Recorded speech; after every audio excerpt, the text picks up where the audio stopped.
Hello, my Teaserking family. How is everybody today? I think the mic's working. Maybe not. Yeah, it is. Okay.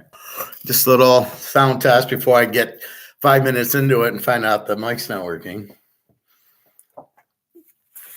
So how did everybody do yesterday? The second free pick, Kansas City won.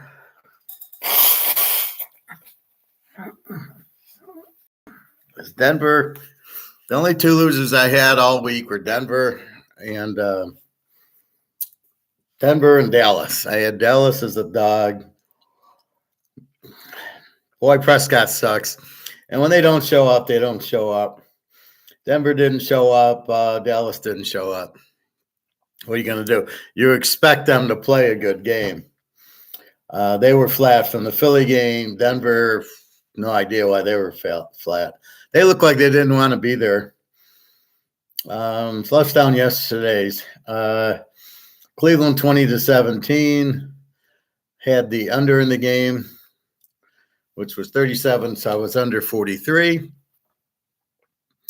Basically, the rain and the 14-mile-an-hour winds, which I don't know if it actually rained and was windy. You couldn't tell a lot of these games if you were getting the weather or not. Tampa 34-20. I had Tampa and the 9.5. Or did I go over 41? I think I had Tampa in the points. Houston, Tennessee. Houston wins 19-16 with Case Keenum. Tennessee blew that one. Low scoring game. I liked the under. I didn't play it. Miami 30-0. I do have the under 42 because of the 25-mile-an-hour winds. And the Jets didn't score, which I was a little surprised on Miami's weak defense. In Miami getting 30, I was a little surprised with the wind and without Tyreek Hill. KC was the lock. KC was also, I gave you as a free play, was already locked when I gave it to you. But to make up for the Denver. They went 27-17. I got them. I told you at 8.5, so it was under 2 and it was under 3 to 2.5, and they easily beat New England. New Orleans 24-6. I don't play the over because I'm waiting for Olave, who never played. It was Carr against DeVito. DeVito didn't show up. This is the problem with these new quarterbacks. They show up one week against Green Bay, and they don't show up the next week, and you don't know what to do with him. He's good. He's bad. Well, he's probably good at home, and then he sucks on the road. 24-6 there. Atlanta, Carolina. I play Atlanta, 2 teasers, under 34, which was under 40. With the rain and the 16-mile-an-hour wind, and Carolina sucks, and Atlanta's an under team, and it's 9-7. So all I care about, I don't care if it was a good game or a bad game. I just care that the final score is 9-7. And Atlanta can't beat Carolina. So this is how bad the league is. So I hit the under twice. Second lock, the Rams. Had them even. That was such an easy lock. They win 28-20, but they were up 28-7. Never doubt. Howell looked like shit. Stafford good. I think I had him in 3 teasers. I might even have him with Alabama. So if I got a good game, I'm just Alabama. And then what I'll do is I'll trap it if I want to. I think Alabama 7 has a great game.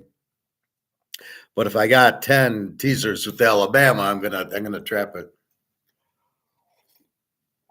Just to be safe, but I can't see them losing. Frisco, 11.5.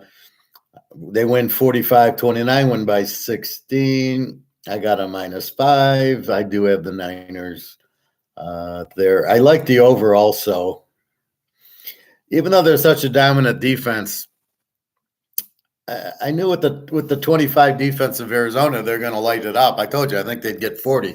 Well, they got 45, and so that made the over 42 easy. But I took the Niners minus the 5.5. So a lot of these games you could you can figure out two of the sides, the team and the over-under.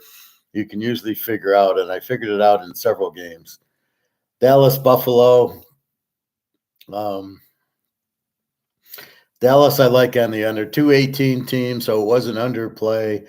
But I did play Dallas plus 8.5. The weather got into it. It was raining and 50-mile-an-hour wind. I don't think it rained. I mean, what the fuck are they giving me a forecast? And the forecast doesn't even make sense. It doesn't even come through.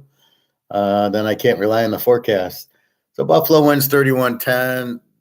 Very, very shady game.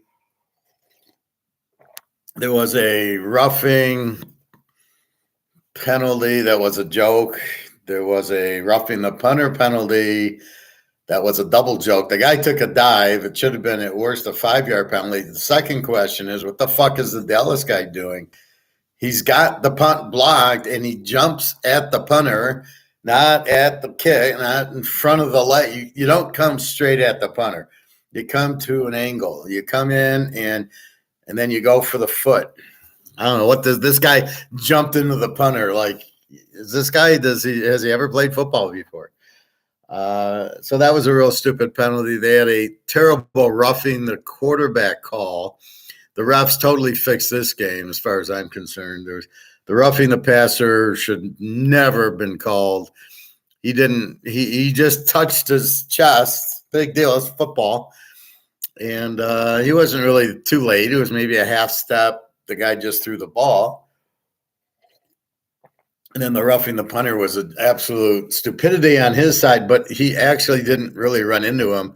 He kind of touched him. It should have been the 5-yarder. So the refs helped them out. There was a holding call on Dallas that helped. So, I mean, the refs really fucked Dallas in this game. Buffalo didn't beat them. Buffalo didn't show me anything. They ran the ball a lot, and then they're saying that Dallas, Dallas had light defense. They had the small defensive players to rush the quarterback, and you're telling me they didn't have any big guys to stop the run, or you need big guys to stop the run. So I didn't understand that. They did run it good. They're trying to make the offensive coordinator the hero of the game. Allen's not a good quarterback, and I'm sure the weather got to him. It was windy and rainy, and that's probably why they ran a lot. Dallas, it was, Dak played his usual 3-interception game, and they basically got out-coached terribly. So I don't know. I'm not enthralled with Buffalo, but they get to win 31-10. So I lose with Dallas, an 8.5, and I did like the under in the game, but I didn't play it. Baltimore 23-7, lane 3 to Jacksonville. I played Baltimore under. This is the weirdest game. Initially, Thursday night, I had San Diego with Baltimore over, and they're going over 42, so I'm over 36. And San Diego loses. And then I go with the next game, and I go, okay, I'm going to play with Baltimore. And I play Baltimore +3, which wins. And then as I'm watching the weather and it's 21-mile-an-hour winds, I go to the under. So I played the game over, under, but the over lost, right, with San Diego. So then I replayed it twice under, once with Miami under and once with somebody else in Kansas City. And so I had Baltimore under 47, which was an easy 23-7. Tonight, Philly, apparently Hurts has a flu or something. I'm sure he'll play. Seattle, Smith has a groin injury. That's a little different thing because quarterback needs to throw the ball versus some players with the groin, they're just running. If he doesn't play, it'll be Lock. Philly's laying 2.5, 3, over under 45.5. Now, I like the over because Slay's out, and basically the problem is Hurts and Smith. If they don't play, I can't go over. If Smith plays, it's an over. But I've already got. I think I've got it over. Or do I got? I think I got Philly in 3. I'm confused because I changed all over, and then when the rain. Now this is a rain game with no wind, so I took Philly plus 3, 3.5 because of that. But I wanted the over, but Smith wasn't playing. So I said, well, hell, if Smith's not playing, I'll take Philadelphia. They need the game. They've lost 1 or 2 in a row. I think they just lost to Dallas last week. Yeah, Philly lost to Dallas big, and Philly and Philly lost to the Niners. Yeah, so Philly's on a 2-game losing streak, and they beat Buffalo. See, so Philly on 2 in a row losses, they're gonna beat Seattle. The problem is these schedules. It's really stupid and unfair that here's Philly playing Buffalo and Kansas City, and now Seattle's a normal game, but look at the last 3: San Francisco, Dallas, and Buffalo. You don't want them to play all these teams. The problem is that it becomes weighted unfairly. So then it becomes the Pac-10, right? Oh, Washington played Oregon, or Oregon played Washington and Arizona, Oregon State, and Washington State, and USC, and Utah, and UCLA, and Arizona, and then Michigan plays nobody, and then it's like, oh, look at their record. They haven't lost and played a bunch of high school teams except for Ohio State. And that's what's happening to Buffalo. Look at the schedule. Philadelphia. So the problem is Detroit is like Michigan. They play nobody. And so they win, beating nobody. Okay, this was their first good win against Denver, right? And you just – so this is how bad the Lions coaching is. How do you lose 28-13 to the Bears? Cleveland beats them 2017 with their third-string quarterback, who's 45-year-old retiree Flacco. And Detroit gets 13 points on him. What the fuck was that? So that's the problem. And then they go out and blow out Denver. Next week, they got Minnesota, I believe. Yeah, they're at Mini. Which team shows up? Oh, wait, they're on the road. Look for Goff to choke. So everybody's all, from what I hear on the radio, they wanted Hooker. I don't blame them. Hooker should be the quarterback. And then, now Goff has a big day against Denver when Denver doesn't show up. And then it's like, oh, let's go with Goff. Are you forgetting Goff choked against Utah in college for the Pac-10 championship, 5 interceptions? And then he choked in the Super Bowl, and he choked in some other playoff games. That's why LA let him go, because he's a choke. He's not a good quarterback. He's good on the Lions when we're playing Carolina and Atlanta. Or here we got Denver. Okay, we get up for a game. But as soon as it's a playoff game, he plays Frisco, Philly, or Dallas, or for that sake, and who else is there? Maybe the Rams. They don't have a chance. I mean, there's no way they're gonna beat them. They don't want to see the Rams or the Niners. And then it's Atlanta, Carolina, Atlanta, Tampa, New Orleans. So they're comfortable there. New Orleans probably the best. Atlanta's terrible, and then Tampa. Again, it's just week. So one of those should make it. The playoffs should be LA,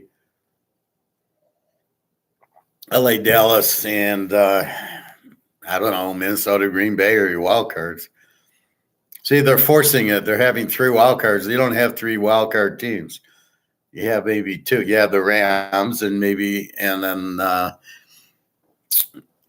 and the Dallas. That's it. So here's Dallas. They go and fuck up. They beat Philly to get the lead in the division, and then what do? They don't even show up against Buffalo.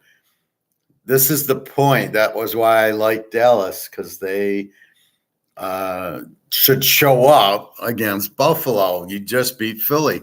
What's the point of being Philly then if you're going to lose to Buffalo and not even show up? 31-10. And of the 31, one touchdown was a joke, roughing the passer. Now you know the refs are bad. Just don't touch the guy. You didn't have to touch him. The ball was sent. And the blocking, roughing the punter, are you out of your fucking mind? What are you even going after? Just stand there. Just stop getting away, and that's it. Don't run into him. That's 14 of the 31 points. 14 were gifts. So let's take that. Let's say you got a field goal, so it's 11. So you're down to 21-10, and then the holding penalty on Dallas was a joke. The refs are now, instead of calling defensive pass interference, are now calling holding calls and offside calls. But they want to make calls because they want that establishment control, like the government. So this is what football is becoming, just very socialist, which is making me throw up. Everybody being the same, nobody should get hurt. Let's not have a kickoff. You can't touch somebody. You tackled him too hard. He's a defensive player. What the fuck's a defensive player? The guy's on the field. He's not, he goes for the catch. Well, he's going for the catch. Of course, theoretically, he's defenseless, but it's football. He goes out for the pass. I'm going to nail him. That's what football is. So it's becoming a really bad sport. Anyway, so we did pretty good yesterday. We lost the mini. We hit mini, but we lost the under. We have the Indy over, but we don't bet it. We have Denver, which we lose, and we have the over in the Denver game, which we don't play. So it was a great start, 0-2. We hit Cleveland. We hit Tampa, 2-2. We hit Miami under, 3-2. We lock KC, 4-2. We lose at the Giants, 4-3. We hit Atlanta under, 5-3. We locked the Rams, 6-3. The Niners, 7-3. Dallas, 7-4. Baltimore, 8-4. And we got Philly tonight. So, overall it was a good weekend. Yeah, we lost Denver, but then I gave you Kansas City as a free one. So where's Todd with what happened to Kansas City? See, when you give Denver and they lose, they're all over you. But when you give Kansas City and they win, there's no comments for that. So that's it. So let's look at next week. We got Thursday. We got, I think, one Saturday. Next Sunday, I think, is New Year's Eve.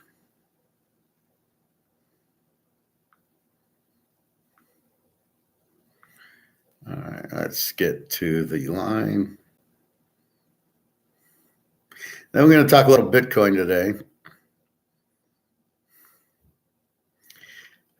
Because I was asked this question, what is it? And we don't really know. So I got the definitions for you.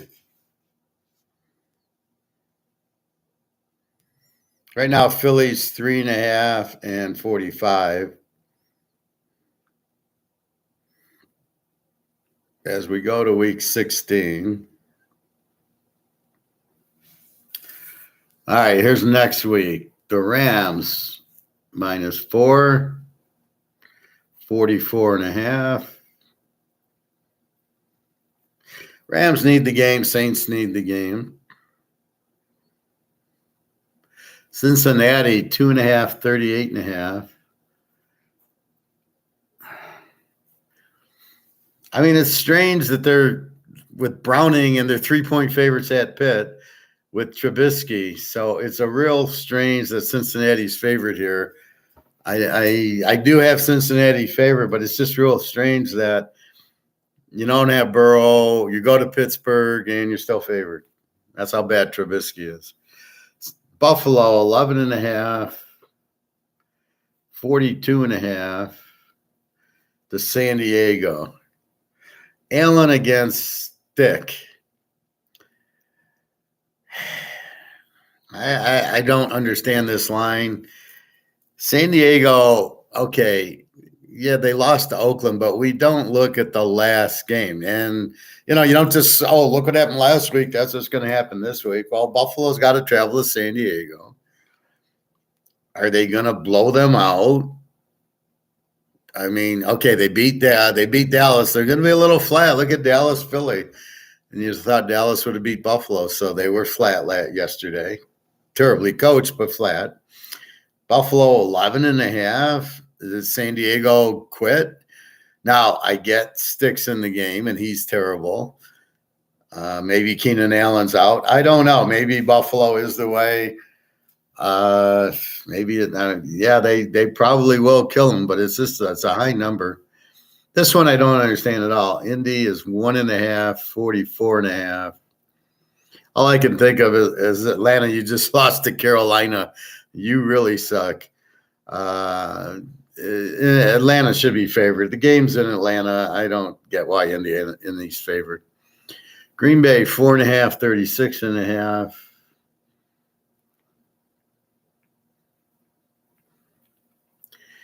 And at Carolina, now they had the Giants. Green Bay's got this great schedule, and they keep losing. They had the Giants. They lost. They had Tampa. They lost. When you think Love's good, he sucks. This is the problem. You get these guys that are very inconsistent. One week they look good, and the next week they look like shit. And it's too much.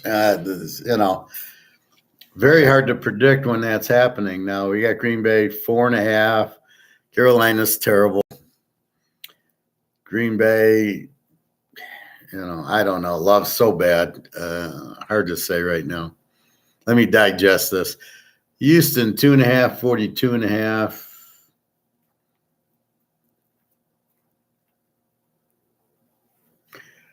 Keenan and Flacco. I like Cleveland getting 8.5 from Houston. I don't understand this spread either. They beat a good Bears team. Seattle 2.5, 42.5. I don't understand this one either, especially since they haven't played today. And Geno Smith's injured, so I don't know how you make a line like this with Geno Smith injured. And they got to play tonight, which they could get somebody injured. I always thought about just betting it, taking Tennessee in 8.5, see who gets injured. If there's no injury, then I can always bet it the other way, just as easily. The Jets is 3-38 to Washington, a clear over team versus an under team. And so, the Jets should score, and Washington's going to have trouble. Detroit 3-46.5. I think Minnesota's in a do or die. Mullins is fine. He's not going to hurt you. Detroit, now they're going on the road. Not the same. Minnesota, they're okay. They're not great. They blew the Cincinnati game. I think this is high scoring. Minnesota with this great defense. I've never seen such bad defensive coaching in my life. They play this stupid zone where nobody covers anybody. The guys just cross through it, and the guys are wide open every time. 3rd and 16, they run a crossing pattern into a zone, and the guy gains 20 yards, and he's wide open. There's nobody within 10 yards of him, and you're like, it's 3rd and 16. Where's the defense? They don't blitz. They rush 3 or 4. They drop 8, which nobody guards anybody. So it's just the whole league's insane right now. There's a few teams, Baltimore, Frisco, who actually can play defense. Maybe the Jets. The rest are absolutely horrible. Tampa 1.5, 43.5 to Jacksonville, and I guess Trevor Lawrence got a concussion. I saw the play, and he still stayed in the game. But I don't know who Jacksonville is. It's such a stupid team. All Lawrence does is he runs these little 5 and 10 yard, like he just rolls out of the pocket and runs for 5 yards. And when he gets to the red zone, he throws interceptions or incompletions. I don't know. And I don't know why anybody thinks he's a good quarterback. Excuse me, Bobby, it's a shake my head moment. I don't really get it. Miami 1.5, 51.5. Or 51 to Dallas. I love this game over, and I again love Dallas getting points. I got Dallas as a 4-point favorite. I don't know why Dallas is so much better because they got a better defense, and Prescott's actually better than Tua. And let's see if Tyreek Hill's even playing. You're making a 1.5, and you don't know if Tyreek's playing. Well, this will be a late game, Saturday night bet, because we're waiting on Tyreek with the ankle. But obviously, there's something to it. He didn't play yesterday. The Bears 4.5, 44 to Arizona. This is a over game, weather permitting. As we're getting into this weather time now, right? You got to be careful. I did win the Miami-Baltimore under because of the 25-mile-an-hour wind, so I was happy about that.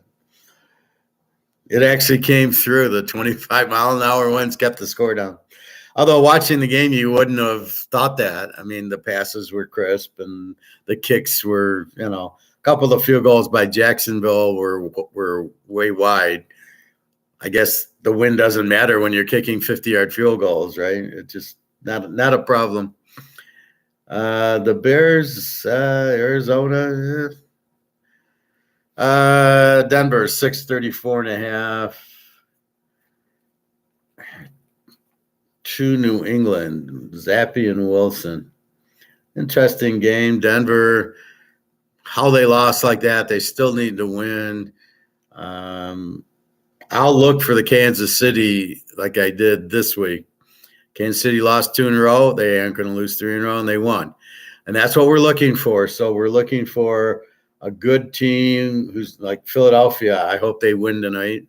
Baltimore and the Niners, they both won. Philly, the Giants better hope Philly wins because if Philly loses 3 in a row, they're gonna win by 100.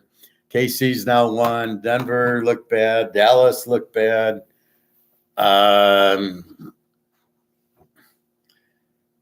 Green Bay looked bad. Minnesota choked. Buffalo got their win. That's about it. The Rams got their win. So, yeah, this will be interesting to see. Where am I at? Denver, New England. So Denver got killed. We'll see. They should win at home. New England's not good. Zappy, Russell Wilson. You hate to think they got to be at home to win. Although Denver's played very well recently, but they did lose at Houston, but we won. They won at San Diego. We won. So I've locked them like 5 weeks in a row and won 4 of them until yesterday. KC 1042.5. Right on. I have them 10. 42.5. This is an under game. This is such an under game. This could be a lock under. KC, very strong. Look at yesterday. KC plays New England over under 39, so 45, and they win 27-7. They play a 44. You win the under. I did circle the over because it was such a low over in a Kansas City game. It was 33, so you'd have won that one.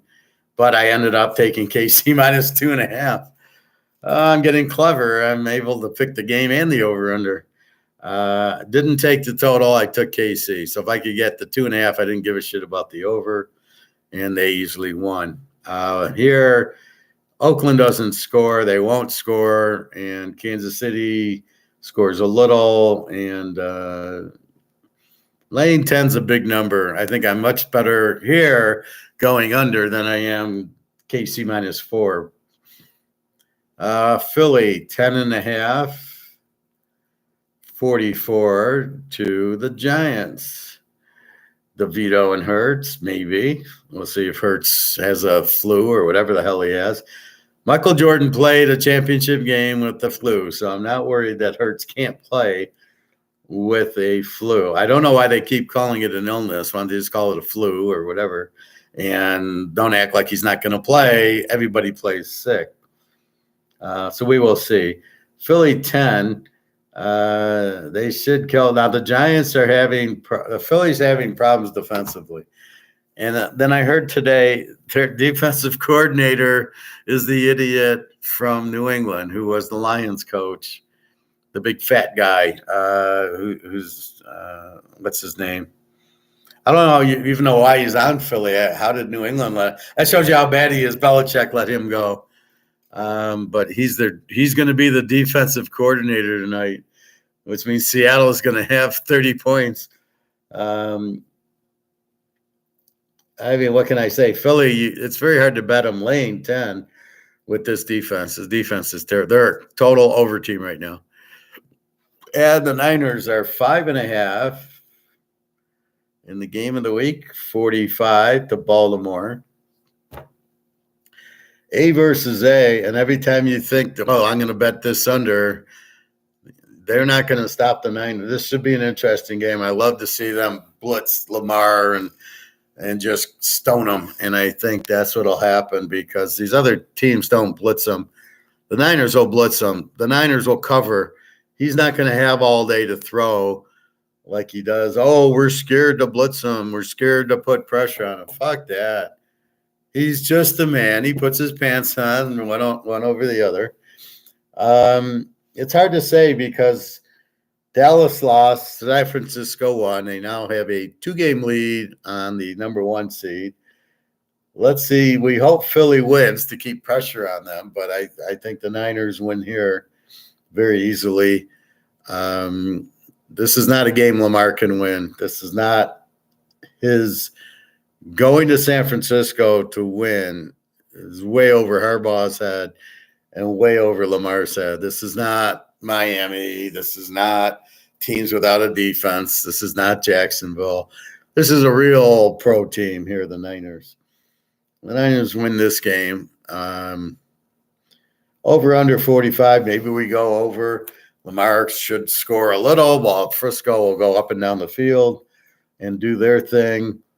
It's just a hard matchup because you got McCaffrey and you got Deebo Samuel and Ayuk and you got Kittle. And Purdy knows what he's doing. So you can run and you can pass. Good luck trying to cover it. Cincinnati, Ohio. I have no idea what that's about. Probably some scammer. So that's the look at the NFL next week. I have just loaded it in, so I got to pull my stats, and off I go. The teaser stats that I have. The play teams are Minnesota, Tampa, Philly, Houston, and Seattle. The play against teams. For some reason, there's a lot more of these.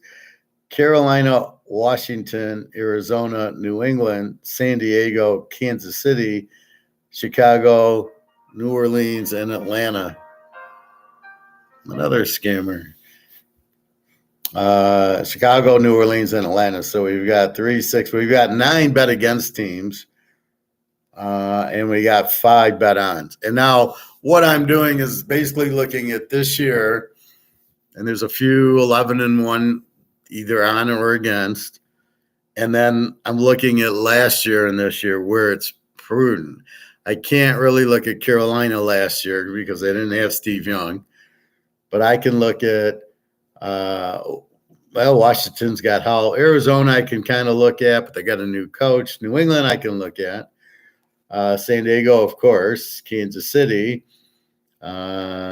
The Bears, and then New Orleans and Atlanta, I can definitely same coach, same quarterback.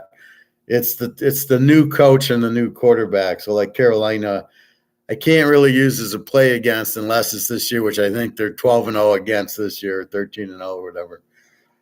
So that's why they're on there. If it's just this year's stats, they're terrible. I think you bet against even yesterday. If you took them, you had Cleveland in 3, and they won by 2. So that was good. I played the under because of the rain and the wind. Then we'll get into who needs it. I know LA, I know Cincy, Pitt in a must-win game doesn't show up against Indy. Buffalo has to win it. San Diego's gone, dysfunctional. Indy needs it. Atlanta needs it. Seattle should need it no matter what happens tonight. Detroit, I don't know that they need it if they've clinched the division. I'm not sure. I know they got Minnesota supposedly had their own destiny because they play Detroit twice, and Detroit has to play Dallas. So if Detroit goes 0-3, I think they'd be 10-7. And and then Minnie would be 10-7, but beat Detroit twice. We will see. Green Bay must win. Cleveland, Houston is a playoff game. Tampa Bay, Jacksonville's a playoff game. Dallas, Miami is Dallas really fucked themselves now. You go beat Philly, and then you do that against Buffalo, and now you have to win to have any hope of winning the division that you had won if you just would have won out. Because we don't know that Philly, we don't even know if Hurts is playing today. Not that that really matters. New England's out. Denver needs it. Oakland out. KC needs it. Philly needs it. The Giants are probably out. And Frisco, Buffalo, they kind of don't need it, and they do need it. Baltimore's just about wrapped up their division. They're going for the 1 seed, which isn't the same as needing it to make the playoffs or needing it to win the division. The Niners are playing for the 1 seed, and they're at home, and their division's won. So neither of those two teams really matter if they win or not, because they're both pretty much won their division and are up for the 1 seed. So that's the difference. San Francisco cleans Philly's clock and then wins the next game. They had their 3-game losing streak, but it was the kicker misses in Cleveland. I don't know what happened in Minnesota, and then they ran into Joe Burrow, which nobody's beaten Joe Burrow. So that was okay. So overall, it was a really good week, 8-4.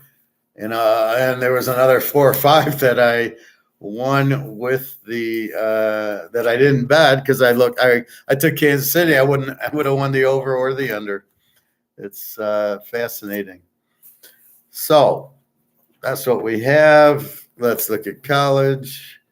So back to our bowl games. Now we've got to be very careful with the bowl game. Oh, Old Dominion's up 28-7. That's okay. I didn't know what to do with Old Dominion. Over under 56. Old Dominion laying 2.5.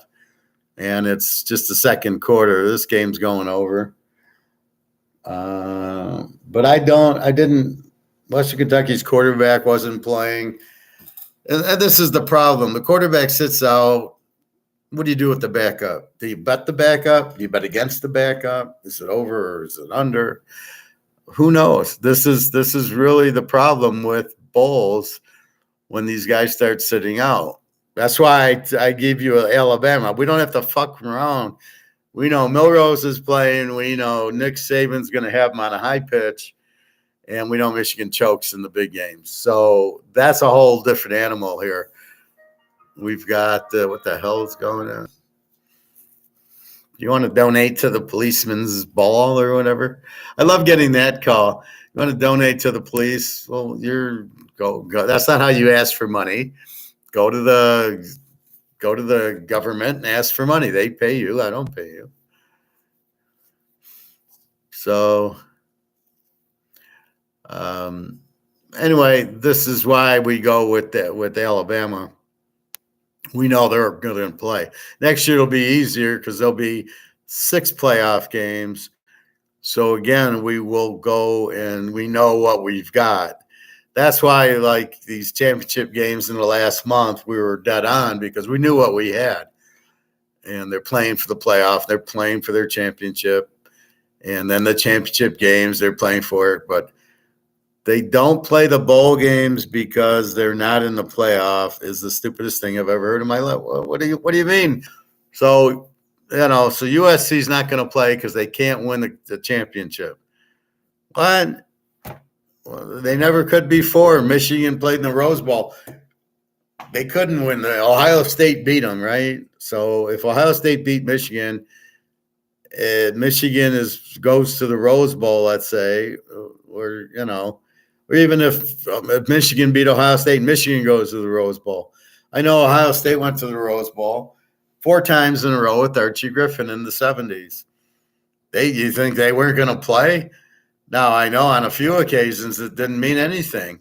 Alabama was winning the title. A couple times USC won, and they won the title, but Ohio State wasn't there. So, I mean, it's crazy. They never played the bowl games to win the national title. There would only be, Alabama, Notre Dame, whoever wins your games will win the title. Herschel Walker, Georgia didn't. They played somebody, Florida State or somebody, but the Florida State part, they didn't need the game because Georgia was winning, was the number 1 ranked team, and maybe Oklahoma was too, in a different bowl game. And they played. My big bet was Florida State over Oklahoma. Florida State didn't win the national title if they beat Oklahoma, and Oklahoma wasn't going to win the national title. Yet they played, and it was an honor, and they played. So I don't know what's happening where these guys actually don't give a fuck. The coaches don't give a fuck. The players just quit. The whole mindset of today is just, it's terrible. Let's everybody get an award for trying. And that's kind of what you have. Oh, we can't hit the quarterback. That it's too hard. We're hitting them too hard. We can't do that's a foul for hitting. You can't hit. I mean, I'm going to throw up with that. Just a second. Getting my water.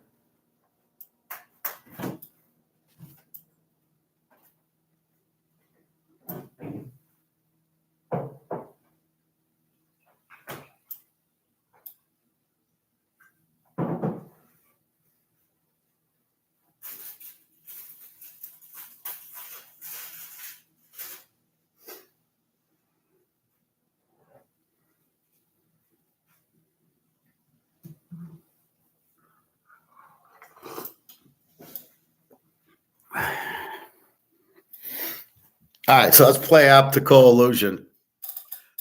Which cup holds the most water? This is pretty big one. The answer is this one. If I fill this one up with water, it overflows this cup, which is the deceiving part of the cup, and that's what these restaurants do. All right.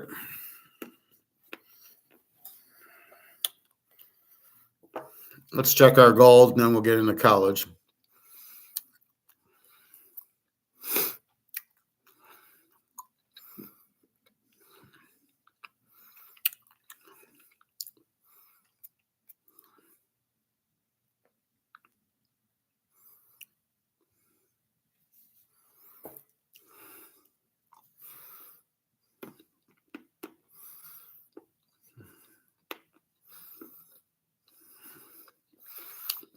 Gold's even today at 20. It's up 6 at 2026. Interesting. So it's comfortable over.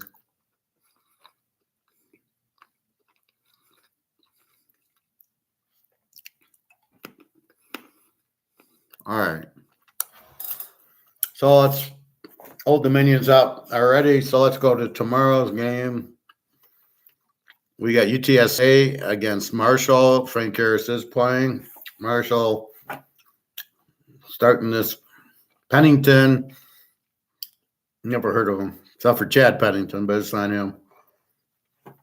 UTSA is 11.5, 52.5, and they got Frank Harris. So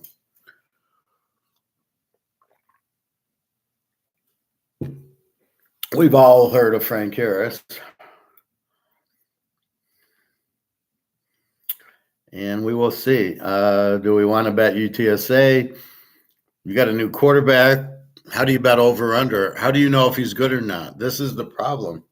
Even if he hasn't played, then he's look at Ohio. They switched quarterbacks, a new quarterback, and they scored 41 points. They haven't scored 41 points all year.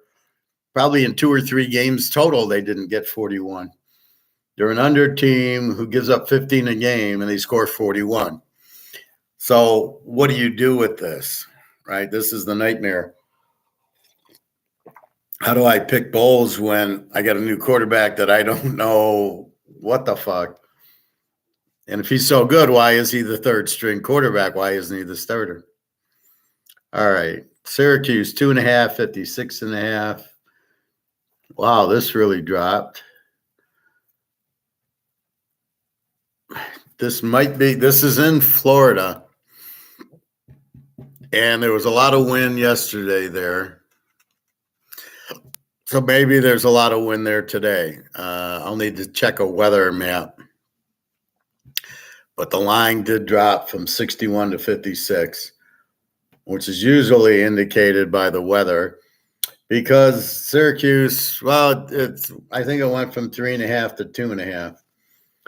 Maybe a Syracuse player isn't playing, but we'll have to dig in. UCF, Georgia Tech. This is the Gasparilla Bowl, which I think is in California. UCF 4.5, 67. Wow, it was 63. I like the game over because you got Georgia Tech, explosive team, and UCF, a very explosive team. Both with shit defenses. Georgia Tech at 31 and UCF at 25. So I would look for a high-scoring game here. Even though it's a 67, I'd still like it over. Troy and Duke. Troy 7.5, 44.5. And you've got their quarterback, but you have the backup for Duke. I think it's an under game, and I think Troy, I don't know that Troy wins it, but I know I got 2 really strong defenses, a 17 and a 20. Now, we're not quite sure what that means, and when Oregon and Washington play with their 17 defenses and they put up 35, 34, you're questioning it. I think it works more against under teams. And Duke, with this backup quarterback, is probably an under team and probably won't score too much. All right. Arkansas State, 2.5, 53.5. This was 1.5.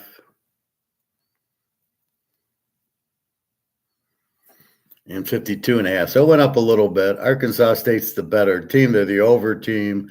They give up 31. Northern Illinois should score on them.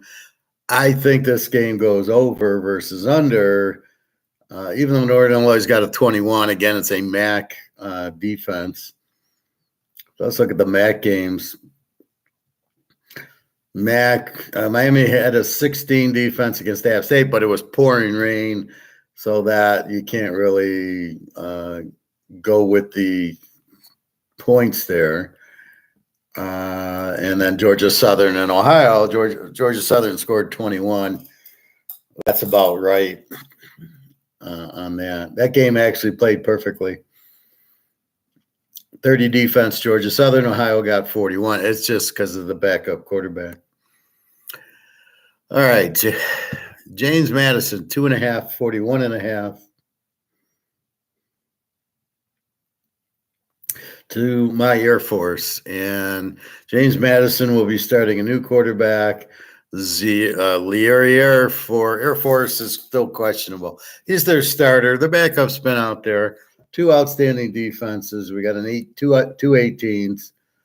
If Learier doesn't play and the James Madison doesn't play, you would assume it's not going to be there. And again, this is where I have instead of being honored, they're in a bowl game, James Madison. I mean, how the fuck can they think it's no big deal? I mean, they're Sun Belt teams. They should be fucking honored. They're in a bowl and the quarterback quits. I just don't understand it.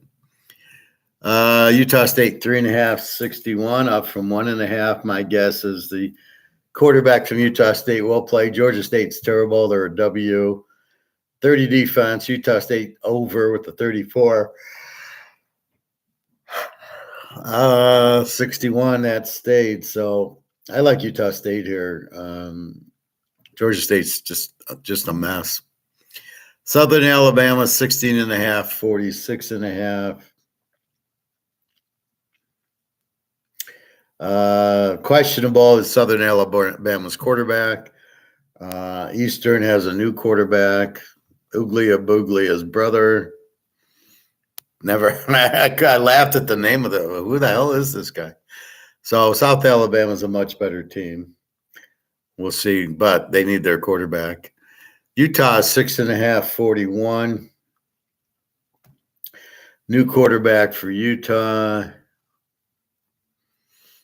And Bryant for Northwestern. Strong defense by Utah, 20, Northwestern 24. It's hard for Utah because they're expecting Cam Rising. They're expecting to be in the playoff. They had the team to be in the playoff. If Cam Rising plays, they're undefeated. I don't know. They've got to be very disappointed, and they're playing Northwestern. Like, how do they get up for that game? Good coach. He'll get them up. You can go under or take Utah, I think. Coastal Carolina, 9.5, 53.5. Or San Jose State's 9.5, 53.5. Coastal Carolina, they don't have McCall. He's out. San Jose State's got Cordero. So I got to like San Jose State with their, stud quarterback, and Coastal Carolina has a new one who, will probably be a running quarterback. Seems to be the thing. If we don't have our quarterback, we'll bring in a option running dual threat quarterback because they're all so good because they can run and throw. I still like San Jose State. This is in Hawaii, so I don't know what kind of weather you're getting there. Minnesota Bowling Green, the Quick Lane Bowl. Oh, I'm running to get my oil changed at Quick Lane. Oh, real quick, I did hear from my mechanic this morning. So he said, just come in Wednesday. We're open at, I think, 10 o'clock. And he'll look at my brakes. Now, here's where I go to Toyota for my oil change, and they inspect her. And they say, well, the pads and the rotors are bad. You need both. $600 for front, $600 for back. And I'm thinking, I only got 62,000 miles on my car. Are my rotors really bad? I don't remember changing my rotors on my other Camry that I had for 15 years. So I smell a rat, but my mechanic is a Russian. Very good, very honest. If he says I need rotors, I don't question him. His price would be very good. So if he says you need the pads, you need the rotors, get the brakes, go ahead. More than likely, I doubt he'll say rotors, but we'll see. I am expecting to get the brakes done, but I will get a fair price, and he is independent in his own kind of garage versus Bell Tire or Firestone or one of these that has the overhead, or the Toyota, the dealership. I just laughed at the dealership. Oh, you expect me to get something serviced there? I think they wanted $1,000 for my tires, which I ended up, I think I spent $400. I mean, so it's just insane to get anything fixed. And the guy says, we got all this overhead, and he misses the most basic economic concept.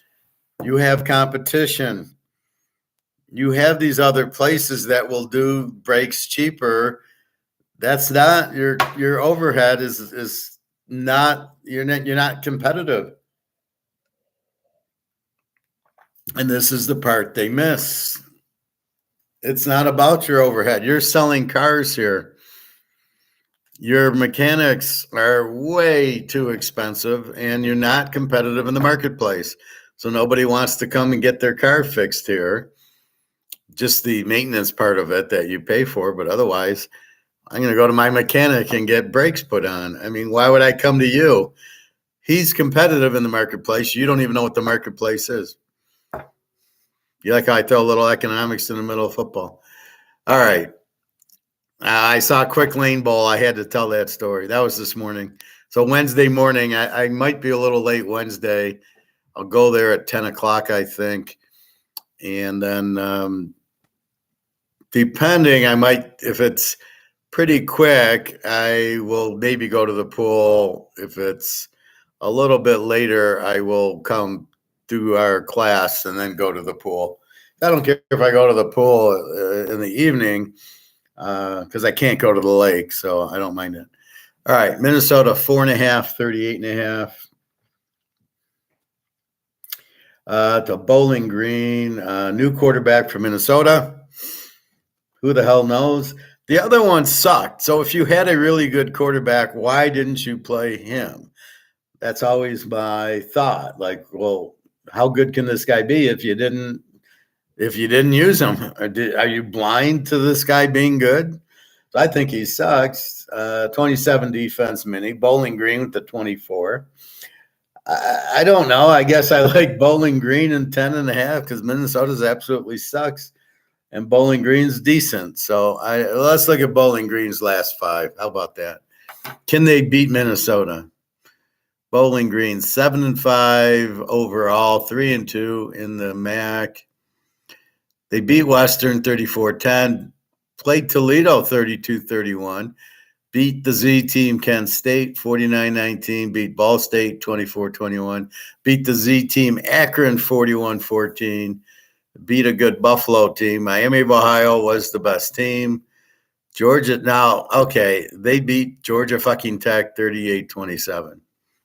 They lost to Michigan 31-6. And they lost to Liberty 34-21, who's a very explosive team. So you lost to Michigan, and losing to Ohio makes sense because they got a strong defense. And you beat Georgia Tech, and then you lost to Miami of Ohio, the other stud. So the Toledo, Ohio, Miami of Ohio were the 3 best MAC teams. And we saw what Ohio did, and we saw what Miami of Ohio did. And Toledo, I think, is coming up. Yeah, they got Wyoming. So can Bowling Green? Well, they beat Georgia Tech. That's all I know. See, it's hard because they beat Kent State and Akron or Z teams.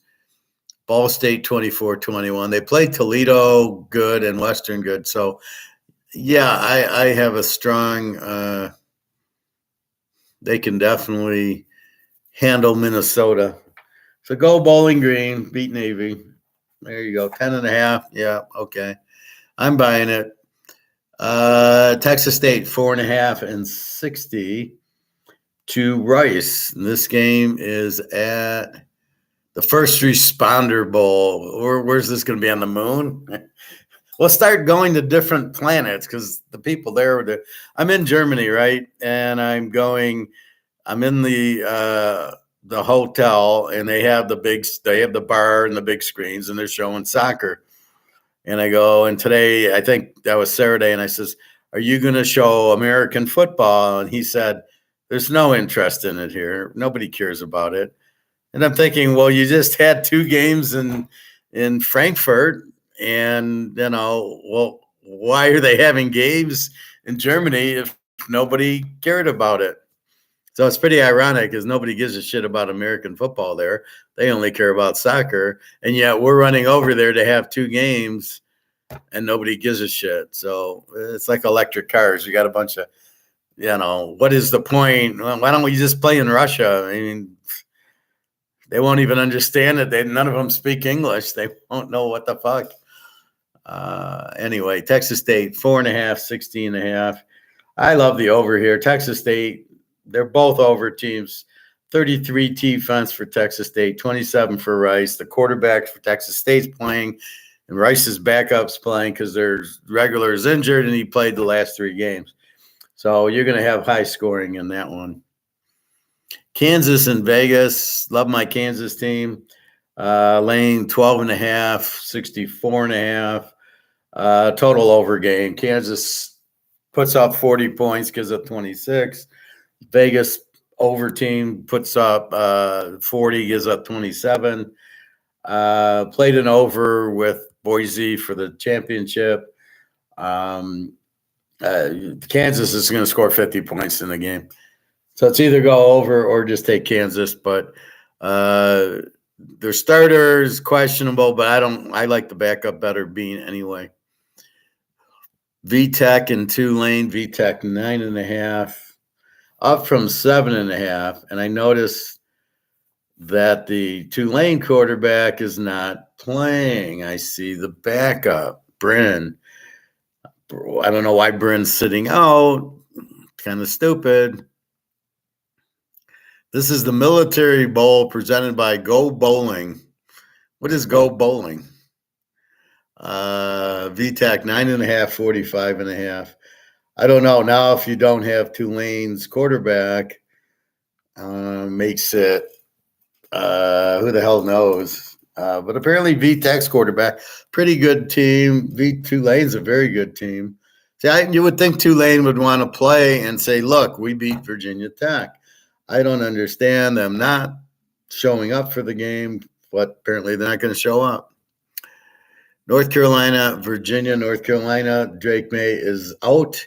Has to brush his teeth to get ready for the NFL draft. West Virginia's 6.5, 56.5. They've got the real good quarterback who is playing. I look for West Virginia to murder him. If you have May out and you have this really good quarterback, Green, for West Virginia scores. And North Carolina's got a 27 defense. So you've turned an over team into a W, right? They're going to score 15 and give up 27. And West Virginia's going to score 40 and give up 27. And they're just going to pound you. So it should be a West Virginia game there. Where it would have been an easy over, now it's does the back – see, now here's the problem. Is the backup any good? I would think with Brown, Mac Brown, he'd be a good quarterback. Can't think he's terrible, but who knows? Again, this is his first game, and it's against West Virginia. So Louisville, USC, Louisville 7.5, 57.5. You've got Louisville playing the A team with a 20 defense, and USC now turns into a Z team. They got a new quarterback, and they give up 35 a game. And Caleb's crying, oh, we lost to Washington. Oh, my God, I'm a failure. What? Grow up, man. Did you think without a defense you were going to win the Pac-10? You were going to go to the playoff without a defense? Are you kidding me? See, this is what's critical. You need a complete team. That's why Alabama and Georgia win the playoffs, because they play Oklahoma, who scores 40 and gives up 40, and then Alabama just shuts down their offense and scores all over on their defense. It's very simple. If you catch the one team with no defense, you just hammer against it, because they'll never stop the team. The other team with a good defense stops your offense, and it's checkmate, as the professor would say. So you got to love Louisville 1.5. You got to love the under 57. What's USC? I mean, okay, there's the backup. Is it Caleb or is it the system? And I know it's the system. Is the backup going to light up Louisville? But even that, Louisville with the fucking 20 defense, and it was no accident Florida State only got 16. Even with their regular quarterback, I don't think Florida State would have gotten the 20s anyway. Because Louisville shut down Notre Dame, shut down Duke. They had a very good team, Louisville, very strong defense. I don't think they would have done it. I think this is a easy under. Well, the only part that doesn't is Louisville might pound SC's weak defense. I think you got to take Louisville here, lay the 1.5, just because SC's not going to score, and then we're not sure over under. But then since USC's defense is so bad, and apparently they've given up, Louisville should be able to dominate the game with their defense and just score enough to win. But that would be my theory on it. But you got to be careful when teams quit, like USC. A&M 2.5, 52.5. Quarterbacks out. God, there's so many quarterback outs. I missed a few games. Oak State supposedly starting Bowman, and more importantly, starting my man Ali Gordon. I had to write it down so I wouldn't forget it. I know the Ali part. It's the last name. Best runner in the country, 1,700 yards, 20 touchdowns, by the way. A&M, good luck on this one. I like Oak State getting 8.5, and or the over, because Oak State's defense is so bad. They got a 29, but A&M's got their third string quarterback in. So is he any good? And we will see. They got a new coach. Is he coaching this? I always get confused. When does the coach leave and when does he stay? SMU 10.5, 50.5 to Boston College. Stone's out, broken leg. Their backup's playing. BC's, their quarterback is playing. 30 defense for BC, 17 for SMU. SMU's a much different team. They're much stronger defensively than these just pass-happy teams. So they're going to bring a defense. 10.5. They should pound them. It probably goes under, but BC's defense is so bad. They are an over team, so they can score. They're not going to score on SMU, though. But again, it's how much does SMU bring it? I mean, this is the problem with the bowls. In the championship games, they get fired up, right? They come, they play, they hit, and then you get the bowl game, and now they're all thinking they're exhibitions. So do they bring it, or do they just kind of, oh, we're happy to be here, but it's a bullshit game and we don't care? I don't know. Each team's different, and when you're playing, you play. When I come here to teach class, I teach class. I don't have to teach class. I teach it to the fullest of my skill set. I don't fuck around. I'm here. I'm teaching. You get into a game, I assume they're playing. They're going to play, but each team's a little different. Although I think SMU brings it. Miami 1.5, 41.5 to Rutgers. Worst coach in sports in Miami, and they're both 200 teams. The new quarterback at Miami. So many new quarterbacks. Rutgers has theirs, but wish they had the new one. Good running attacks, good defenses. This is an under all the way. Kansas State 347.5. Howard's not going to play. NC State appears to be playing. Two strong defenses. I think you just go under in the game. Without Howard, I don't know what Kansas State's going to do. But then they might score 40 because the new quarterback's a option dual threat quarterback who comes in, and you just don't know. Although both teams have pretty good defenses. Arizona, Oklahoma. This should have been a great game. Is now fucked because Gabriel is going to Oregon. Arizona 2.5, 62.5. A team in Arizona. What was an A team with Oklahoma is now a W team because they have a new quarterback who we've never heard of. I'm sure he's I'm sure he was recruited, that he knows what he's doing. Although I'm sure all the recruits ran to USC. So this will be interesting. I like the defense, both teams. Arizona is very a strong offense. See, what gets you is without Gabriel is Oklahoma's strong offense. Arizona's got their backup quarterback playing, and he's playing better than their starter. So definitely like Arizona. So here's a case. The Luka gets hurt. Here comes this Fabia or whatever his name is, and the guy's great, and the guy lights it up, and they score 40 a game, and this is the backup, and that's what you don't know. You just don't know what's going on. So I like the game under because I think without Gabriel, the defenses are still very strong. I don't think Arizona – they beat Washington State 44-6 when nobody's beaten Washington State. So I just think that this will be a lower scoring game. I don't think Arizona can roll up Oklahoma. Oklahoma can't touch Arizona without Gabriel. Clemson, Kentucky. Clemson 5.5, 47.5. Trevor Lawrence is going to play in this game. He's so bad in the NFL that they let him go back to college. B team Clemson 20, Kentucky 25 defense, and E team over under 47. Both quarterbacks are playing apparently, so this is a good toss up. Kentucky did beat Louisville, so I like Kentucky in the 11.5 here, provided the quarterback keeps playing. Notre Dame 6.5, 43.5. No Hartman. Oregon State, they're using last year's quarterback, Buglia, and the other guy are both sitting out. I think one of them's coming to Michigan State with the coach. Is the coach coaching? I don't know. Both teams with strong defenses. Neither team's playing their quarterback. Notre Dame's running back sitting out. I don't know why. If he's scared of getting injured, did he play the last week of the year? Who did they play?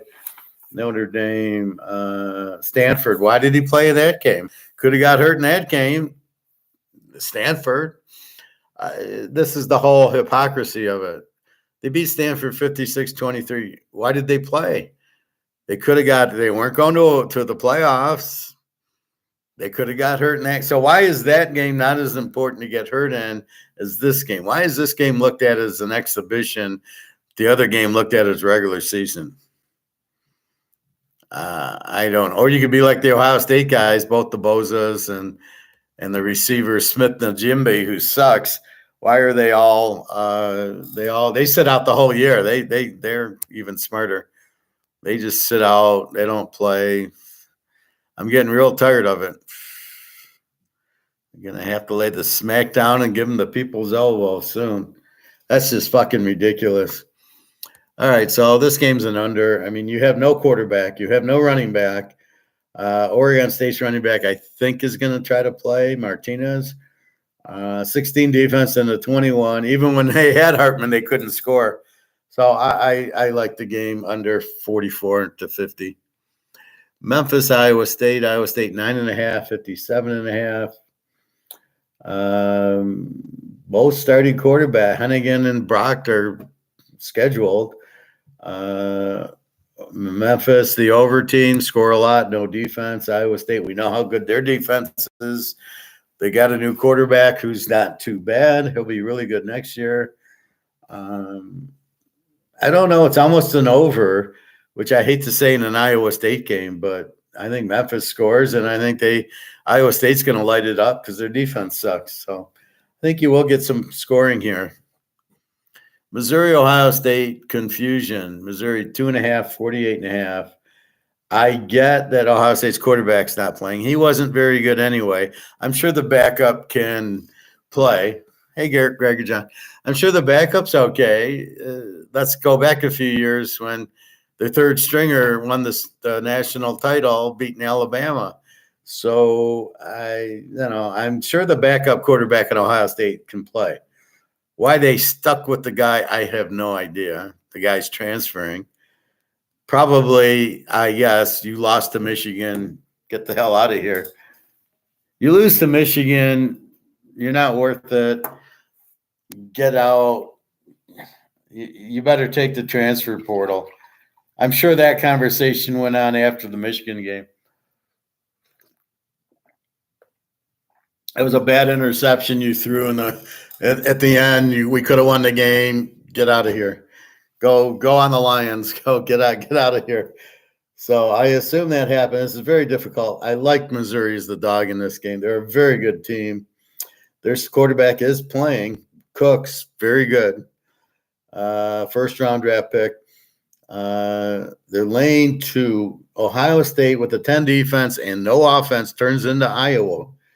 And Missouri with the 22 defense. This should be an under game because even with the guy they had, Ohio State's quarterback sucked.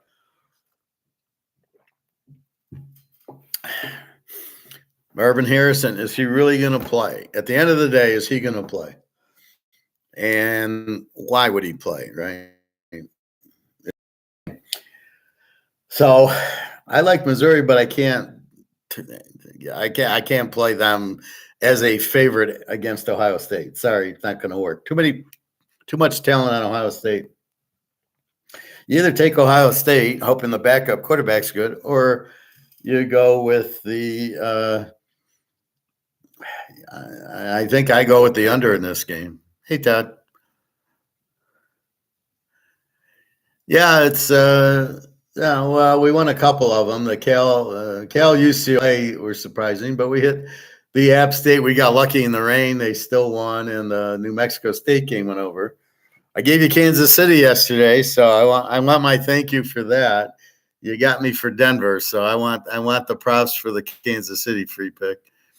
Penn State 3.5, 48.5. Both quarterbacks are going to play. I mean, this is what we're at. Are the quarterbacks playing for the bowl games, except for the big bowl game? At least next year there'll be 6 good games. Although I like to consider the Georgia, Florida State, and the Oregon and the Ohio State game as big games also. I don't know what to do. Penn State, an A team with an 11 defense. They're playing Ole Miss, a B team, 22 defense, had trouble with Alabama. So they had trouble with a good defense, and that's what you got with Penn State. I think Penn State's okay. Maybe you go under, but I don't love it. Mississippi can score, but I don't think they'll score on an 11 defense like Penn State. I think it's an under, but I'm not sure yet. Auburn, Maryland. Auburn beat Alabama. They got fucked on the offensive pass interference that wasn't called. Auburn 2.5, 49.5. They're probably just rolling over going, we had them beat. We beat them, and now they're in the playoff. 22 defense, 23 defense. Both quarterbacks will be playing. God knows Tagliavua needs to play. He needs to say, I'm as good as my brother, who sucks. I don't know what to tell you. Maryland's so bad. I mean, they're overrated. They did play Michigan pretty well. I think Auburn runs it down their throat. I think I like the under, but I'm a little bit afraid of Maryland scoring. But their defense is Auburn can't score, but they have a good defense. So it's a real. I don't like Auburn as the favorite, but I probably like it under. But we'll see. Here we go. Real game. Georgia, Florida State. How is Georgia 6? What 6 teams are better than Georgia? Name one team better than Georgia. You can't. Georgia 14, 44.5. There's only one way to play this game. That's under. You got 2 quarterbacks are playing, but Travis is out. So the backup's playing. Georgia's got their guy playing. But with these defenses, good luck getting points. I mean, fuck that. Florida State won't score. Georgia's not going to score much. So look for this game low scoring. Go Georgia. Wyoming 3.5, 44.5. Toledo's quarterbacks out. So all these MAC quarterbacks who suck are all transferring to other teams. Keep your eyes open because those teams are going to suck. Wyoming, their quarterback's playing. 20 defense and a 23 for Wyoming, but Toledo without their quarterback is not an A team. They're now an under team and 44. So I kind of like the game under with Toledo's quarterback out. Wyoming's usually a defensive team. LSU, Wisconsin. LSU's down to 7.5, 54.5. Do they know something we don't know, Bobby? Are they not starting Daniels? With Daniels, this is an over. And this is an LSU all day. They'll win by 30. Without Daniels, and let's take a look if Daniels is still playing. But based on the number going down, I don't think he is.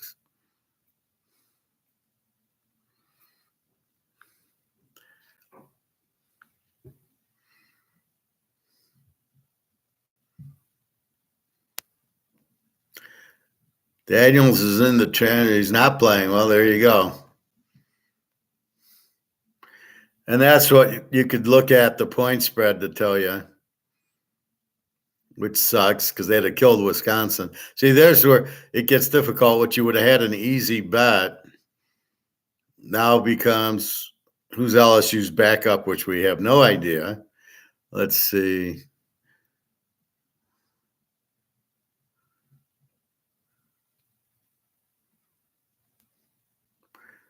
Neusmeyer. Have I heard of Neusmeyer? Let's see if he's done anything. 22. He threw for 197 yards and a touchdown and 1 interception, and he didn't run. Neusmeyer completed 7 of 12 passes for 90 yards and a touchdown during Saturday's 62-0 win over the Army. Neusmeyer finally saw the field due to the lopsided score, tossing his first touchdown as the backup to Daniels. This is only one remaining game of the schedule in which Neusmeyer is likely to see extended action against Georgia State. So I don't know if he played them. So in 3 years, in 2021, he was 29 of 57, 300 yards, 2 touches, and 2 picks. In 22, he played 7 games, 52 of 84, 800 yards, 5 touchdowns, and 4 picks. This year, 17 of 33, 197 yards, 1 touchdown. He throws a lot of interceptions. And can he run? Does it give us? No, he is not a runner. He ran 1 time for negative 13 in 7 games, 1 for 1, 5 for a negative 46. So you are not dealing with the running quarterback here. And you do have Mordecai for Wisconsin, which I'm absolutely shocked. He's hurt. He's playing. Bobby's going to be heartbroken to not have Daniels. This is why we got to wait on these bowl games, because all of a sudden you lose the quarterback. Mordecai against nobody. So what do you do with the game? Wisconsin's an under team, as we know, with the 19 defense. LSU's turned from an over team to a W. We're not going to score, and we have no defense. I had the over mark. This was going over. This was like Philadelphia tonight. Philadelphia is a beautiful over team. Good offense, no defense. Terrible coaching. And now Matt Patricia is their defensive coordinator. Can you believe, does it make sense to anybody? Matt Patricia, the Lions head coach for 2 years, who sucked, the Patriots defensive coordinator, who sucked when he gave up, 800 yards to Philadelphia in the Super Bowl. And now he's why Philadelphia would hire the guy. And then he's now their defensive coordinator tonight. Anybody understand this? Are we the only ones with the brain that see this guy sucks? Why would you have him as your defensive coordinator? Well, he used to be at New England. No, Bill Belichick's the defensive coordinator. What the fuck? So I don't know. It becomes a very, very strange. So, yep. Thank you, Todd, for your input. That's the way class is. See, Greg and John, take notes. That's what you want to do in class. You want to add value. I fill that question out, Todd, right on it. That's what you do. Don't ask what color the sky is or what time is it. All right, so I don't know what to do with that game. Is it still an over? We got a quarterback that throws picks. I think now you take Wisconsin 13.5 against this shitty defense of LSU's. I got to scratch off LSU, and I'm not sure what to do with the over. Might still be an over because LSU's defense sucks, but I don't know what you do with that. Hey, Bobby Bo, what's going on? No, I'm trying to show an example that I asked about your buddy, and your buddy's not playing. I'm a little bit shocked that Daniels is not playing. I don't know. What's he getting ready for the draft? What the hell is going on with him? And Todd said, no, he's out. And I said to Greg and John, that's what we want. add value to the class. Don't ask what color it is. As that's a good thing. So Todd gets an A, and Greg and John, I don't know.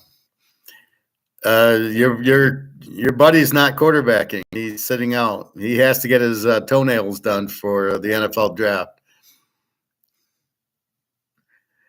So what the fuck? I was all set to bet LSU. Now I don't even know what to do. The backup quarterback sucks.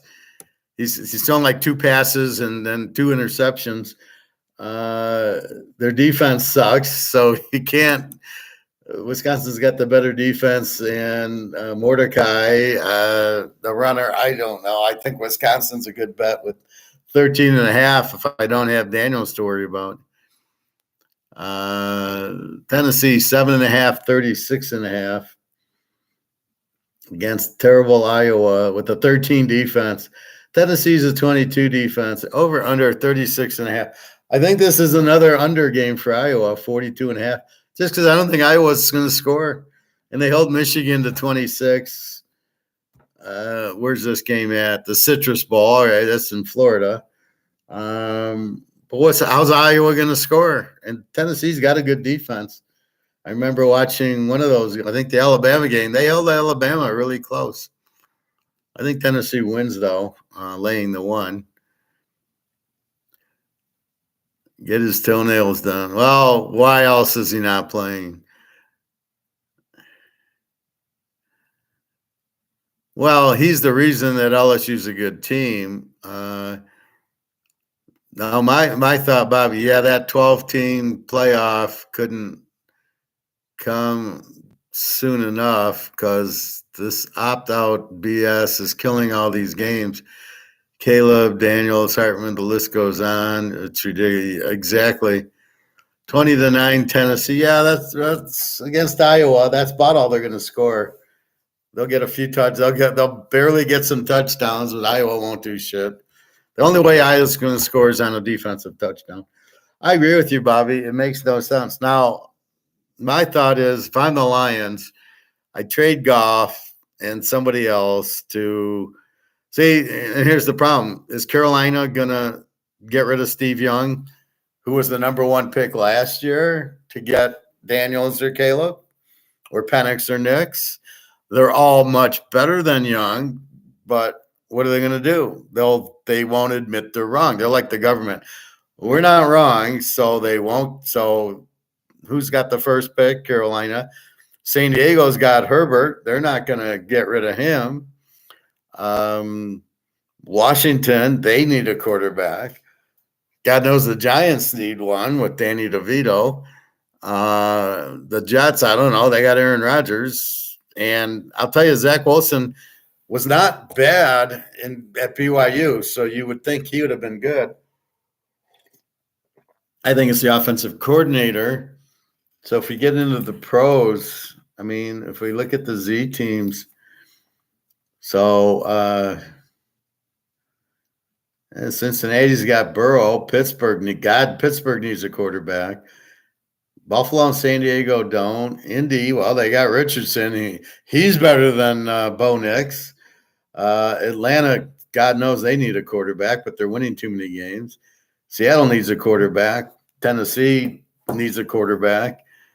Detroit needs a quarterback. Minnesota, well, what do? You've got fucking whatchamacallit, who's Cousins. Washington needs one. The Jets, I don't know what to do with them. They got Aaron Rodgers, but what do you do with Zach? Well, is he really that bad? Green Bay needs a quarterback, but they won't admit it. Carolina, they got Steve Young. Cleveland, they've got Flacco. They just picked DTR, so they're not taking anybody. Houston just drafted Stroud. They're not taking anybody. Jacksonville, they need a quarterback, but they won't admit it. They'll stick with Lawrence. Tampa Bay, they've got Trask sitting on the bench. Arizona's got Kyler Murray. Chicago's got Fields. They need a quarterback. They won't admit it. Dallas needs a quarterback, but they won't admit it. They got Prescott. Look how good he was yesterday. Miami's got Tag. But I hear Miami, they don't know if they want to sign him to a big contract. because he's not that good. So dilemma's going. I would trade him if anybody would take him and try to get the 1 pick or the top 5 pick. New England, God knows they need a quarterback.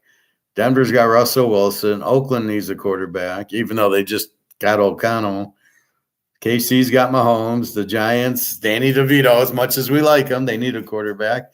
But they just signed Sims or Jones to a $35 million contract. And the guy's terrible. Philly's got Hurts. Baltimore's got Lamar.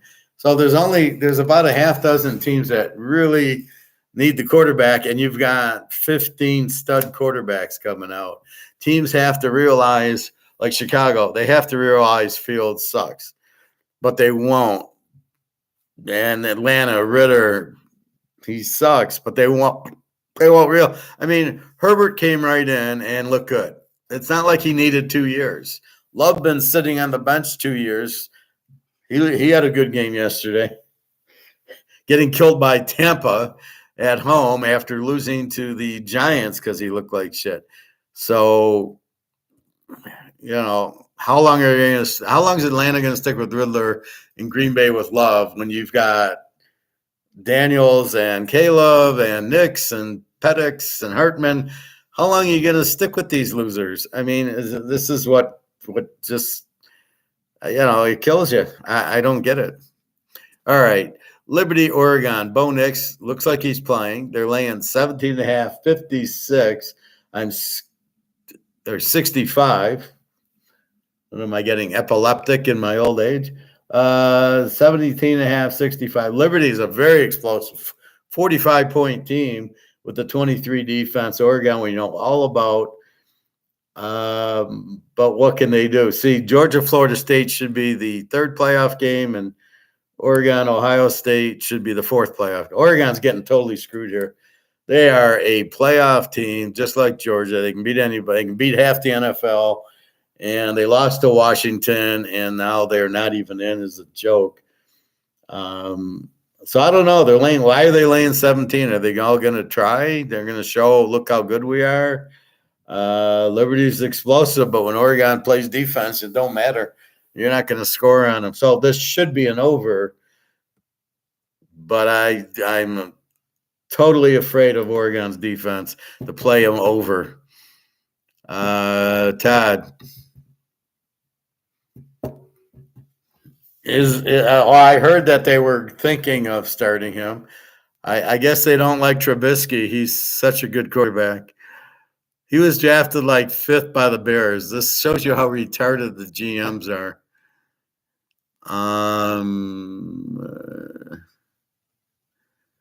Pittsburgh needs, I said that. Well, thank you, Todd. I appreciate that. Well, I'm trying to just come into my mind, and I know it gets pretty cluttered and pretty all over the place, but that's how I think. Very stoically, actually, but I never knew I was stoic until I started watching Stoic. I never knew when I was an INFJ until I started watching this. But there's so many. That's why when people come up to me, and I know Nick at first came up to me with, I want to do a formula, and I just laughed. I said, you can't. How can you formula this? I mean, even these bowl games, but how can you formula just a regular game? I have no idea how you can formula it. Believe me, if you could, I would. The best I do is my teaser trends, which I developed, which is basically, look at how strong they are as a road dog. And my teaser trends were extremely good yesterday. Betting against, I think the only one that was bad was New Orleans.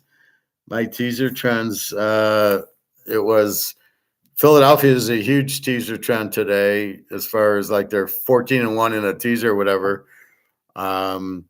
Frisco was huge. Kansas City was huge. That's why my lock was Kansas City and the Rams. I lost my lock with Denver, so I relocked it. That's what I did. And then I just stuck an LA Rams with the Alabama one.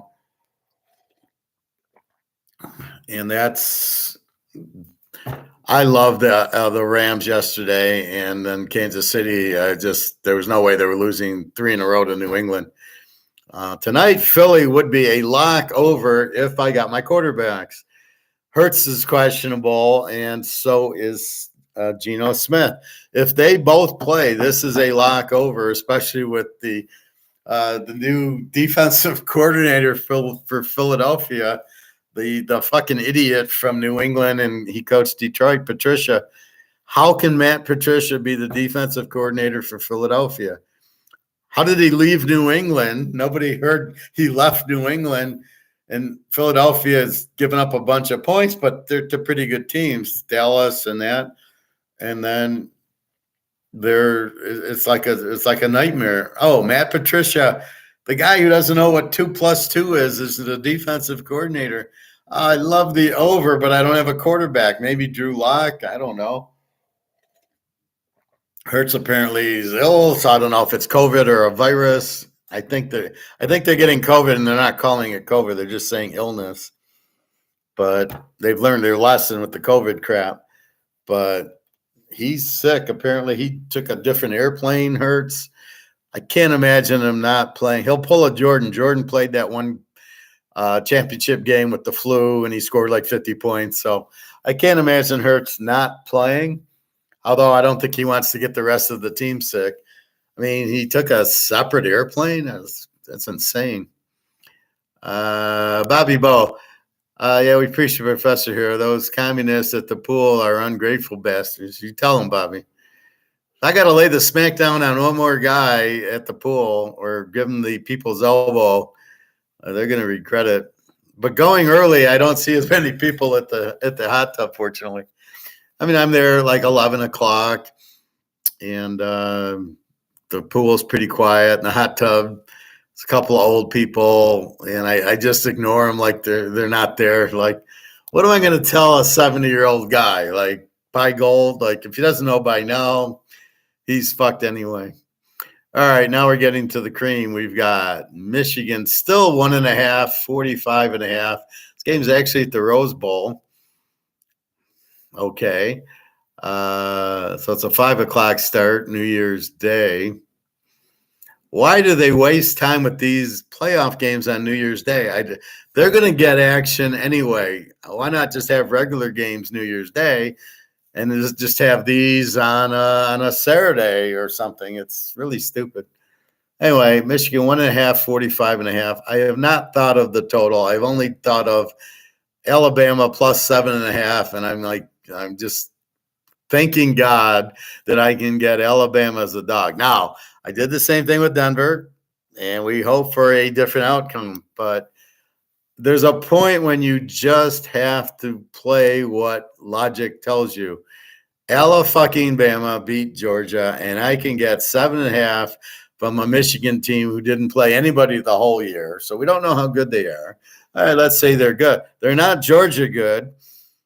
They're 1.5-point favorites. I don't like their quarterback. Good defense, good running attack. But as we know, you can't beat Alabama running. You can only beat them passing. I don't know. This seems like way obvious. Alabama and 7.5. Nick Saban in a big game as a dog. Thank you. Where have you been, Bobby? I gave you the free pick Alabama and 7.5 2 weeks ago. I'm going to have to shake my head to you, Bobby. Like, how do you not know that? That's why it's the free pick, Alabama. Oh, my God. This Washington, Texas 4.5, 63.5. Obviously, both quarterbacks are playing. Could you imagine the Washington Penix sitting out? I got to get ready for the NFL draft. It's a playoff. Yeah, but I might get hurt. I don't want to do that. It's funny how they play this game, but Caleb doesn't play his game.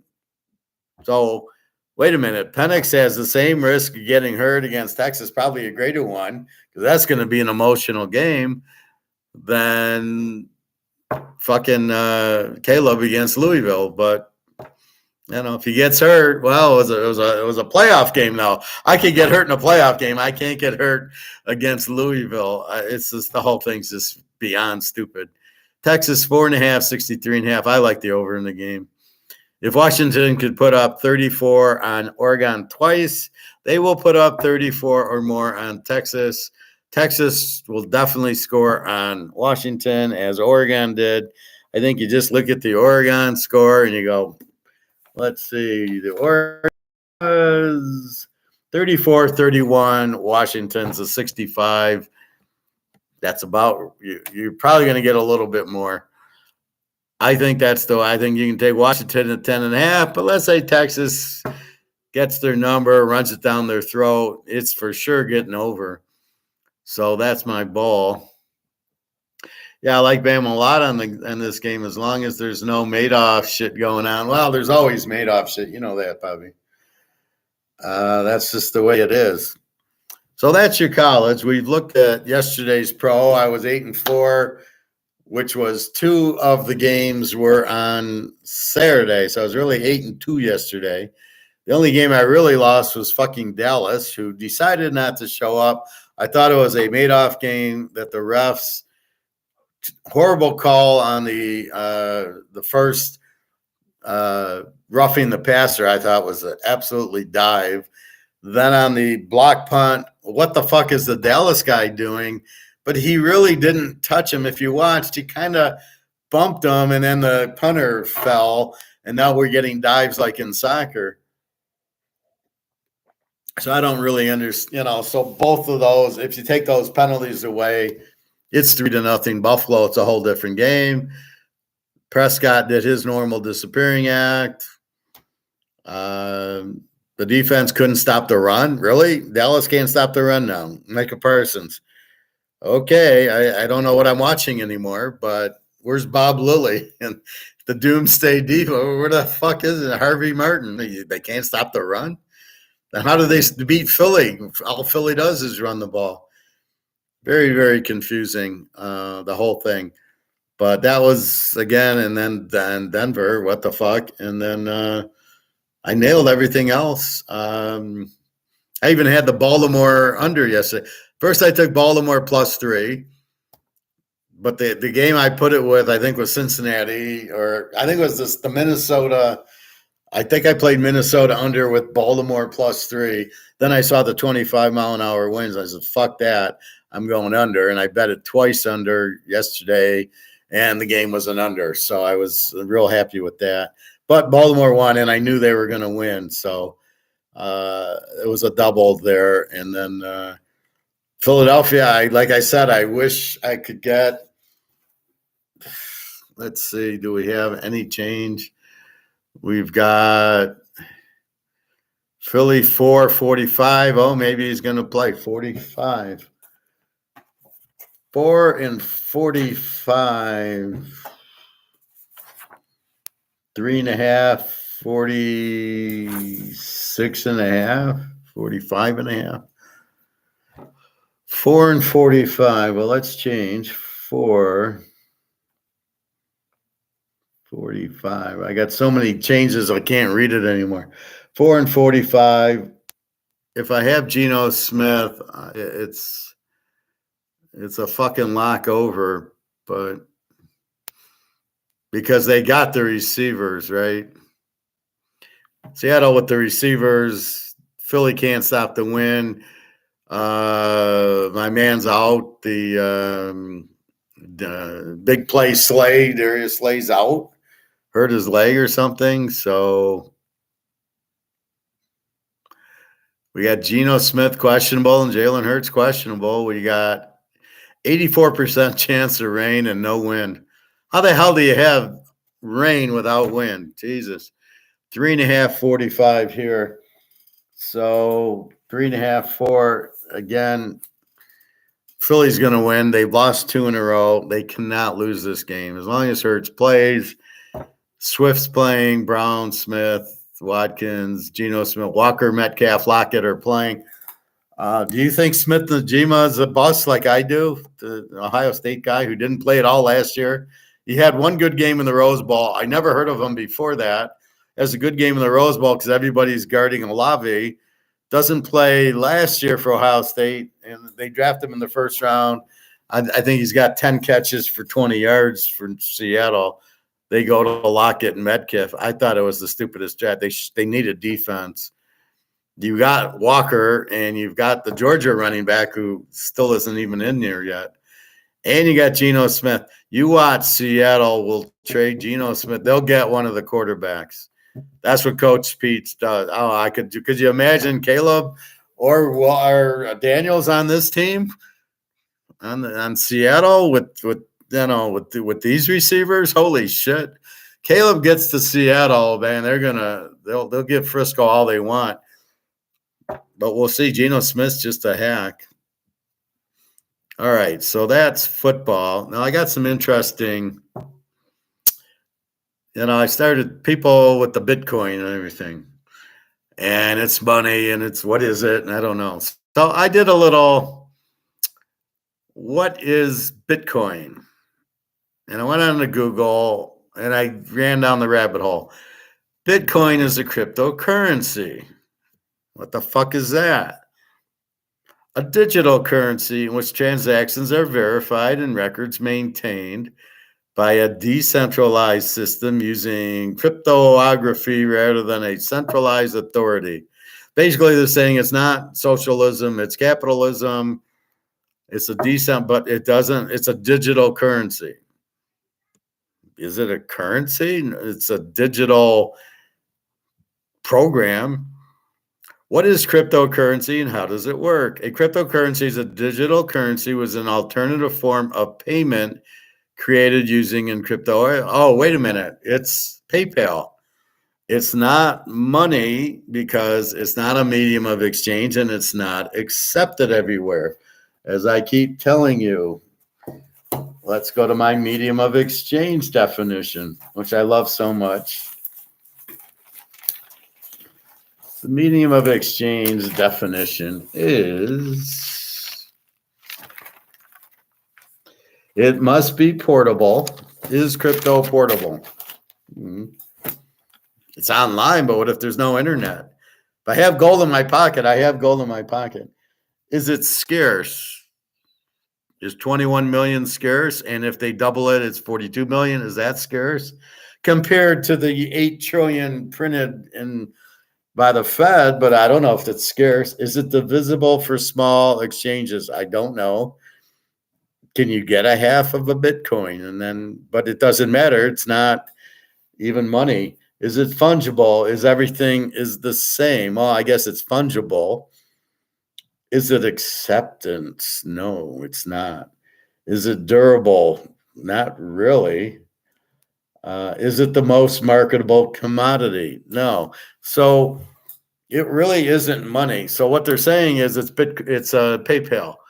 It's digitally, which is an alternative form of payment created. So basically, this is to pay for things. The use of encrypted technology means that cryptocurrencies function both as a currency, which is not true, and as a virtual accounting system. What the fuck does that mean? So it's digital money. Is crypto a real money? Cryptocurrency or crypto is a digital currency, such as Bitcoin, that it is used as an alternative payment method or speculative investment. Is it an investment? Is this an investment? Is this an investment? I gotta plug you, Bobby. These are investments. These are assets, right? I got a 50 count Mahomes card. This is a fucking investment. It's Mahomes and there's only 50. What's an investment? It's an asset that you hope will go up. How is crypto an investment? Cryptocurrencies, such as this is used as an alternative payment.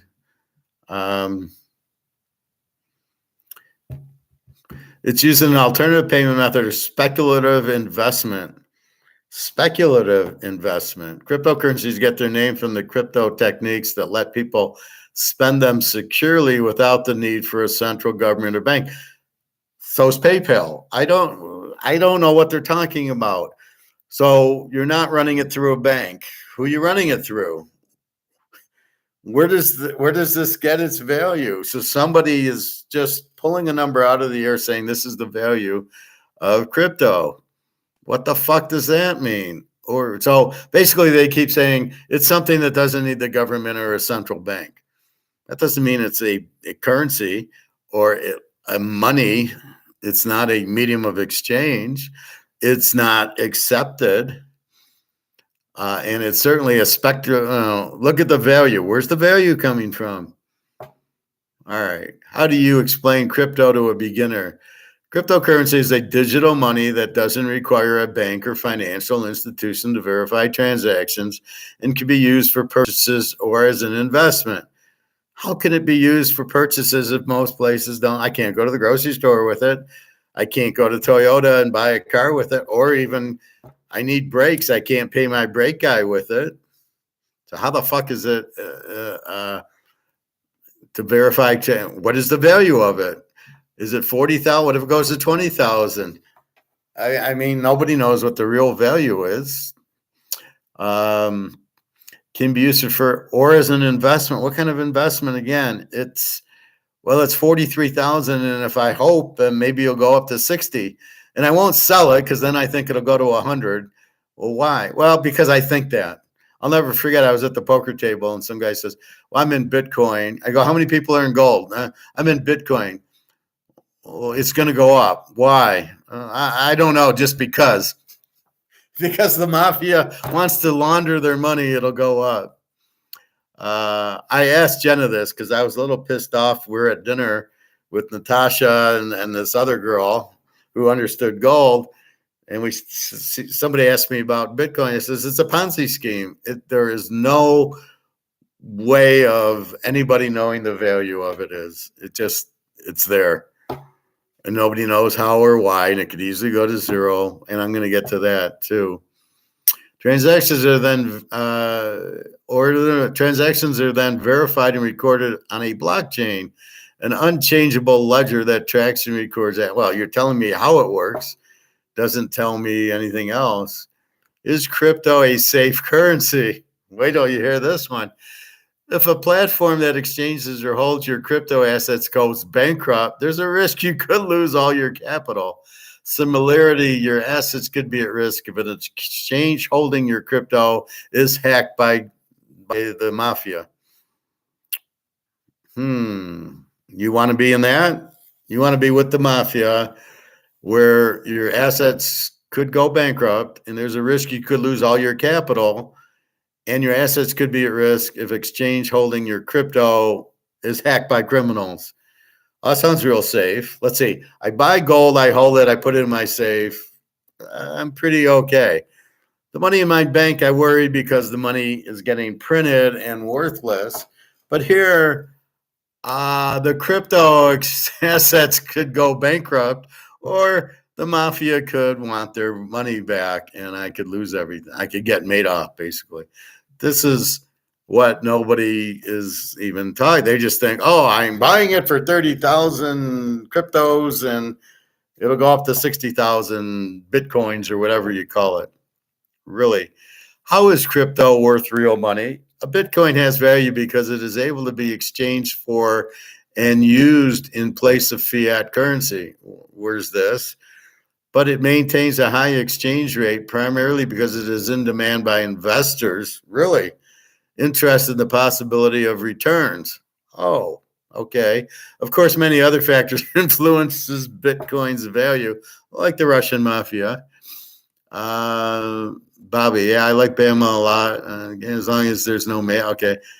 Is the LSU backup quarterback playing in the bowl game going to be the starter next season? I have no idea. He's played like 5 passes. I doubt it, but I never heard of the guy. I looked at what he's done. He's done nothing. 100 yards, 2 touchdowns, and 2 interceptions in 3 years.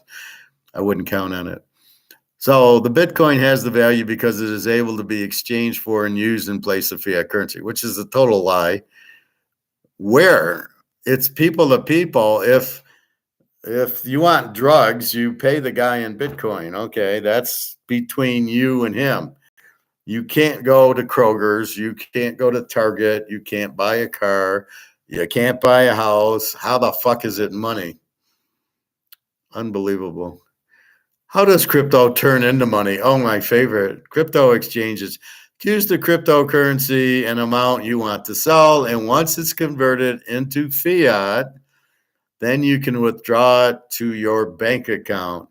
The solution offers convenience in a wide range of supported currencies, but may involve higher fees and longer processes.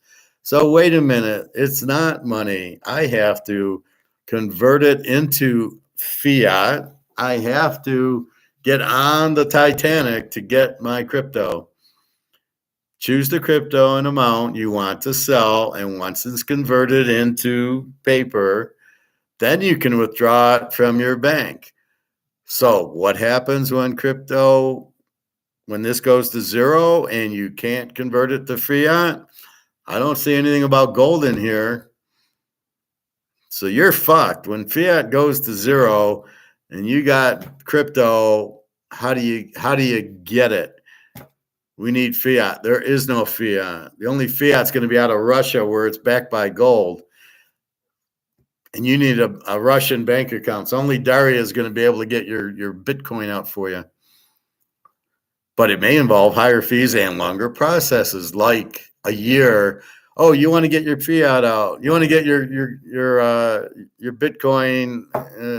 Well, come back next year. Maybe we'll give it to you.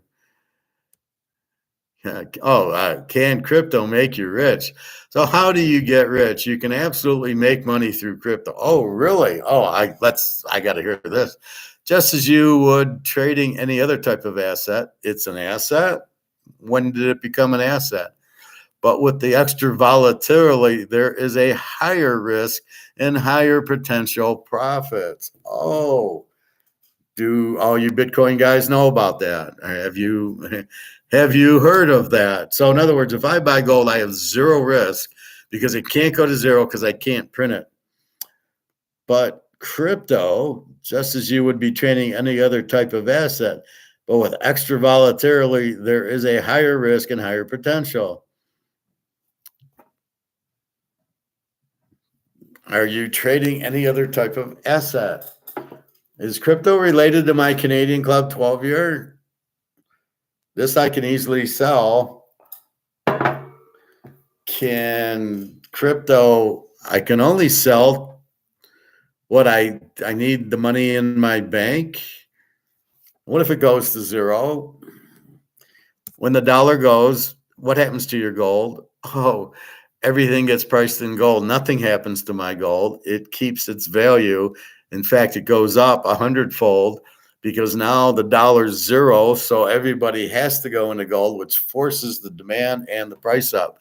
You're gonna run into Bitcoin when the dollar goes out. And if you do, how are you going to get your money? Because you need fiat to get it. And guess what? There is no fiat. And you ain't changing it for gold. I'm not going to give you, I got an ounce of gold. You think I'm going to give you fucking an ounce of gold for a Bitcoin? Which don't even exist. I think if they were actually printed the coins and they numbered them 1 out of 21 million, which would be fun to look at the back of the coin, number 17 out of 21,000,000. What am I going to get? I'm going to get something I can't use. I mean, I got to get it. So I trade you, here's an ounce of gold. You're going to give me $50,000 worth, but there's no dollars. You're going to give me how much Bitcoin? What's a Bitcoin worth? Nothing, because there's no dollars. So I can't get it. Even if I get it, I got to do it in the bank and there's no fiat. I'm sorry, guys, I'm not getting it. What are the disadvantages? Oh, I got to read this. 1, volatility. Crypto prices can often fluctuate because they're not real. Lack of regulation. Well, that's got nothing to do with anything. Gold doesn't need to be regulated. The regulations bullshit. Even though cryptocurrencies is legal in many developed countries, it isn't legally regulated by central governments. That's good. That's the whole point of it. That's a bad answer. Security risk. I don't know what security risk there would be. Risk of losing coins. What coins? Maybe losing your password. Excessive cost of production. What are they talking about? No refund or cancellation. I don't know what that means. Is crypto still a good investment? Cryptos can be a great investment. Yeah, okay. What is Bitcoin used for? With Bitcoin, holders can buy, sell, and exchange goods or service without a central authority or bank as an intermediate. Bitcoin is one of the most well-known currency. It's not a currency, with its value rising dramatically. So look, you're going to make money. That's a bunch of bullshit. Holders can buy, sell, and exchange goods. Could you buy goods? No. Can you sell goods? Only to somebody else with Bitcoin. And exchange goods. I don't need Bitcoin to exchange goods. Bobby, here's your Canadian club, and I'll take a quarter ounce of gold. That's how we can exchange it. So all of this is bullshit. Can you buy? Well, only if somebody gets it, which leads us back to acceptance. It's not accepted. I could sell you gold tomorrow. I could go, Bobby, here's an ounce of gold for $2,100. He'd send me $2,100 so fast his head would swim, and I'd send him the gold coin. Bobby, I'll give you a Bitcoin. And he'd look at me like, I don't know how to get it. I don't know how to use it. I don't know what it's for. So you can't just buy and sell goods with it unless there's another Bitcoin person. I don't need anybody else holding gold to buy and sell with it, right? I can go buy Bobby's house with 2 ounces of gold. I can sell the gold. You don't need to have gold. You don't need a bank. You can go to the jewelers where they sell the coins, or just hold on to them. You can't hold on to Bitcoin because you don't know what the value is going to be. So let's say Bitcoin's what, 40,000? Gold we're holding because we're expecting gold to be 50,000 an ounce. So we hold it. If I hold Bitcoin, is that smart or is that stupid? It's at what, 40,000? Should I sell it? And if so, to who? And if so, how do I get my 40,000 versus gold? I don't want to sell because I know the dollar is going to zero, and I better, if the dollar goes to zero, my gold's going to go through the roof. And if the dollar goes out, I don't need the dollar to value gold. Gold then becomes the money, right? Gold's the money. Bitcoin can't be the money because Bitcoin has no value on its own. It's only valued in dollars. So when dollars go to zero, Bitcoin goes to zero. So I better get rid of my Bitcoin because these motherfuckers are inflating this, and this is going to zero. So my Bitcoin's going to zero because my Bitcoin cannot hold up without this. So you Bitcoin people, that's what it is. Now, I call it a Ponzi scheme. I call it a Madoff, right? It only goes up if somebody's willing to buy it. If nobody's willing to buy it, and then the question is it up because people are scared of the banks and don't understand gold, so they're getting their money from the bank and putting it into Bitcoin because the kids have no idea about gold and they're buying Bitcoin as a safe haven from the banks, which is my thought of why it went up to 40. Now the Russians, you would think, would be out of it to buy gold because they're going to come out with a gold-backed ruble and a gold-backed bricks, and it's going to make the price of gold go through the roof. So to me, the Russians would be the ones who are going to be the Russians are the ones that are, if anything, are going to be selling their Bitcoin and buying gold. But this is the problem. Anything priced in this. So Bitcoin's really on the Titanic with this, with stocks, with bonds, with the banks, with the CDs. They're all on the Titanic, and Bitcoin is on the Titanic and not on a gold boat. You cannot get out of Bitcoin. If you want to get off the Titanic, there's only one choice: gold. silver. There is not, oh, I'm going to buy Bitcoin, like that's going to save you, because it's priced in fiat. And you have to have a bank to get it. I don't need a bank to cash my gold. My gold will be priced in gold. That's the big key. And it can't be printed. So it can't go to zero. Bitcoin, we just read, well, what if the thing is bankrupt? You're dealing with the Russian mafia. Do you really trust the Russian mafia? Okay, good luck. Oh, yeah. What are the 4 types of crypto? I'm dying to hear that. There's payment, utility tokens, stable coins, and central bank digital currencies. Central bank digital currencies don't exist.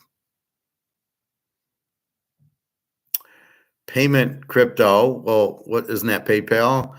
Utility tokens, what the fuck does that mean for my lights and heat? Stable coins, I don't know what that is.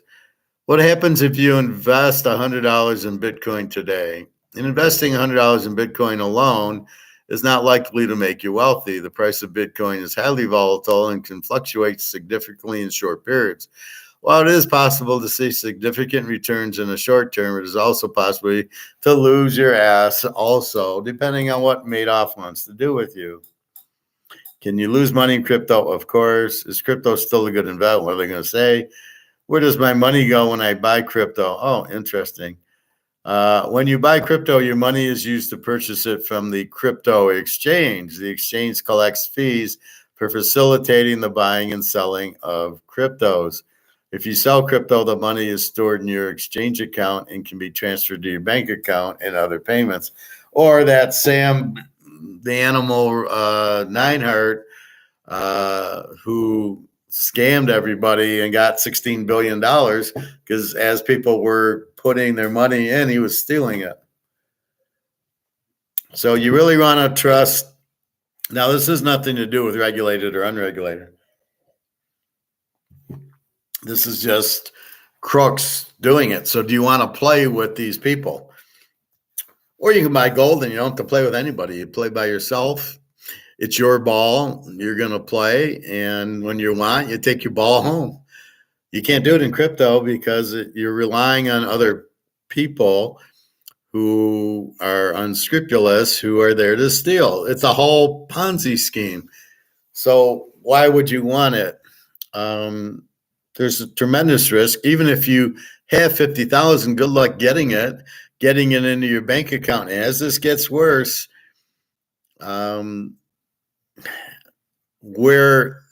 where the biggest problem is. So the dollar's going to zero. You've got $50,000 in crypto.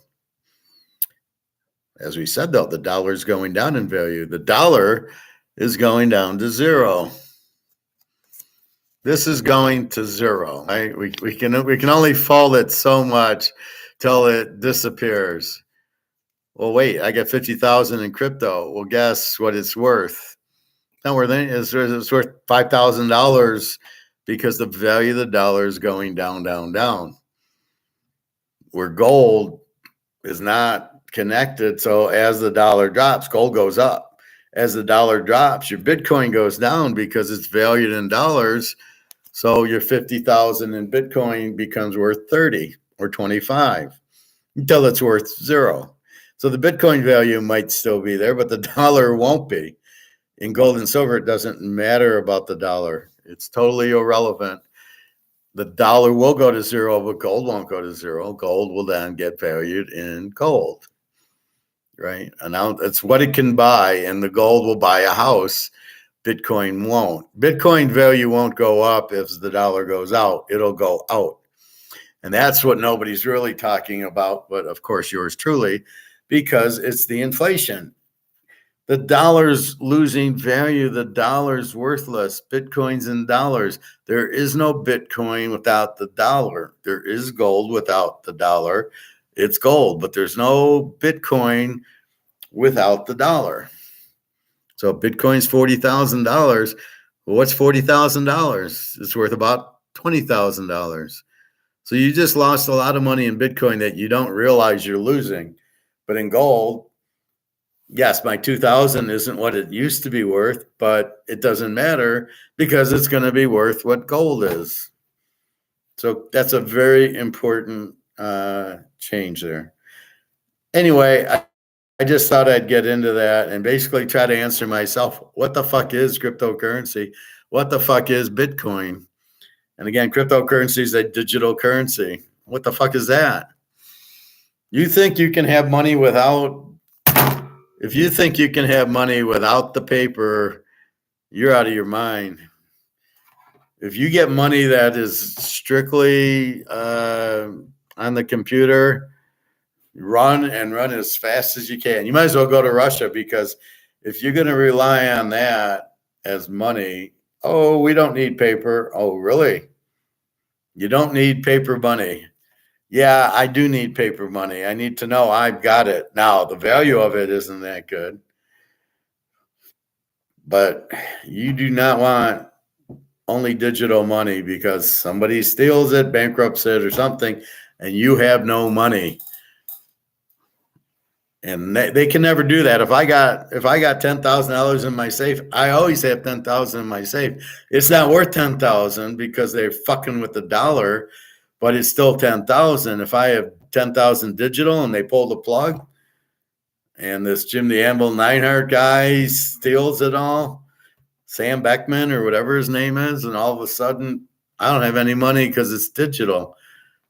You want to go that route? Good luck. All right, gold 2027 up 752, silver at 2380. Again, this is fantasy price. This has nothing to do with reality. So that's our little venture into economics. Everything's supply and demand, provided, so the money has to be good. So in other words, we've come up with a system of a medium of exchange. And we said, you know what? You're going to get paid in dollars. You're going to use those dollars to buy other goods and services. It's all barter. It's okay, but the government forces Target to take your money and sort of forces your employer to pay you in that, and forces your employer to tax you. So your taxes are totally ridiculous and illegal. There's no point in them except for just, I really don't know. It goes to the government, which why don't you just print money? Why do you need to tax me? But then as you keep printing it, you ruin the money. So the medium of exchange is set. That's why these are backed by gold. They have sound money. Those are the first few things in running a country: sound laws, sound money, individual rights, not big government, things that let the individual choose what he wants to do for work and get paid and how he wants to live. And it's an honest society where somebody can't come and steal from you or get you on a business where they fuck you over. Okay, that's what a real country is supposed to be. And the more you giving power to the government, the worse it is for us. Now, I'm an Austrian economist, but I understand what the fuck's going on. I'm not a Democrat or Republic because I think they're both criminals, so I'm not a criminal. So let's call me honest and not a political person. But the whole thing's set up sound money, which means you don't print the fuck out of this. You don't print 20 trillion of these and all over the world, you have all these US dollars, and you printed way too many of them. It's got to be backed by gold or silver. As we know, every country that's ever done it since the beginning of time that has not backed their dollar with gold and silver has gone to zero, and it will keep happening and over and over and over. That's what we're dealing with. So keep that in mind. So I get why people want Bitcoin. They want to get out of the banking system. But if you really want to get out of the banking system, there's only one alternative. It's gold and silver. And I don't know why everybody's so negative on gold and silver. Oh, well, the price doesn't go up. But look at Bitcoin. It does. I can make my money in Bitcoin that I can't make in gold and silver. And that's horseshit. Not only is this whole Bitcoin thing a Ponzi scheme, but gold and silver is being held down by paper derivatives, which are going to blow up. And when they do, gold's going to go 10 times the value of Bitcoin. It's just the people of power who run the dollars do not want the gold to replace the dollars because they're not smart enough to buy the gold. I don't know why. Russia and China are smart enough to buy the gold. So with that said, that's what you have is a lot of misunderstanding in gold because people don't take the time to realize it's being priced by inflated paper derivatives, not by physical things. And I'm not sure Bitcoin's priced in supply demand either, or free market. So we want gold priced in free market. We know the price is a hell of a lot higher than it is. So there's the struggle. The people that know it's not being priced right, and people who don't know it's not being priced right, who are sitting in Bitcoin going, well, I'm going to sit in Bitcoin because I want to get out of the government, which makes sense. But they don't see that they're priced in dollars, which dollars are going to zero. They don't see it's manipulated. They don't understand their risk. And then they don't see gold's really not priced right. And if they did, but they all want to get rich. Well, I want to get rich. I want to make $1 million. So I'm going to buy Bitcoin. And I'll just sit back and I'll make $1 million. And they don't realize with the inflation that the dollar is worthless. So my Bitcoin's worthless. And they don't realize gold's going to explode. And that's the thing. Why? Because the dollar is going to zero. And there'll be no alternative but gold and silver because all the dollars, all the fiat all over the world is going to zero. Europe, Asia, Africa, it's all gone. Here comes the BRICS and Russia with the gold-backed currency, which will make the gold price go to the moon. Because it has to. They can't possibly keep it at $2,000 an ounce for all those people in Russia and China and BRICS. They must make it go up. And they want it to go up. They have all the gold. Now, the U.S. can fight to keep it down only for so long. And eventually they can't. There's nothing they can do. They can do this phony derivatives till their eyes, till their heads blue in the face. It's not going to matter. It eventually, those with the gold make the rules, and eventually the BRICS comes out with a new currency, and they're saying, we're just trying to compete with the dollar. We're trying to give an alternative because everybody wants to get out of the dollar, can't because there's nowhere to go. Here comes gold. Now they realize there's somewhere to go.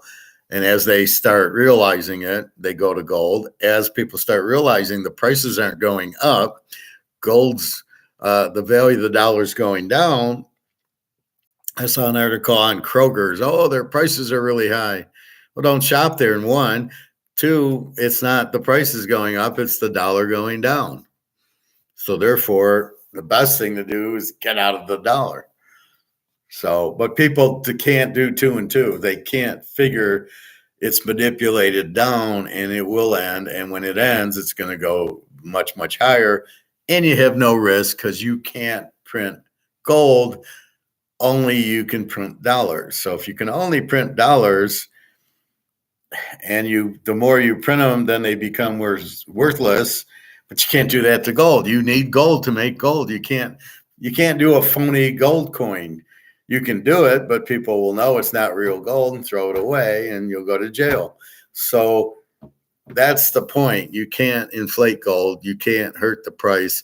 And all you're doing is manipulating it with the phony derivatives where it's actually worth much, much higher. And that's what you got to know.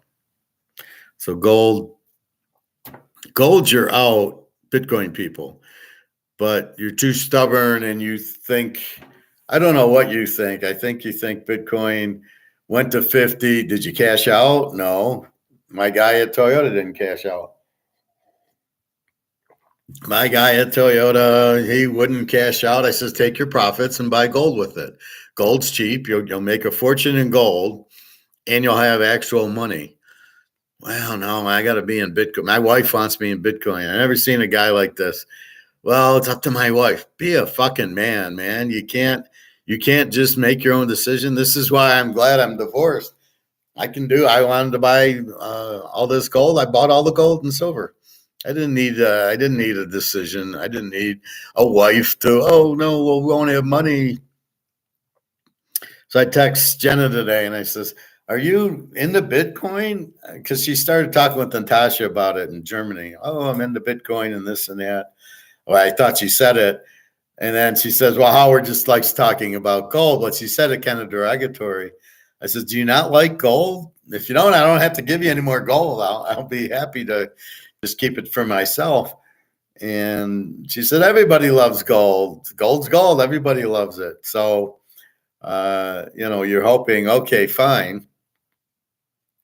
But it's just, I don't know. She made some comments on it, like she liked the Bitcoin and not the gold. And I asked her, do you have Bitcoin? So I'm waiting on this answer. But anyway, yeah, I can see the common denominator is people don't trust the government. But they don't realize is everything priced in dollars is going to zero.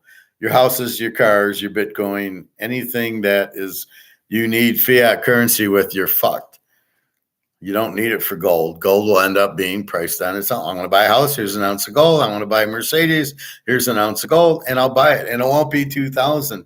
It'll buy the house. That's what gold will be valued as, because there won't be dollars to value it. So it won't be $50,000.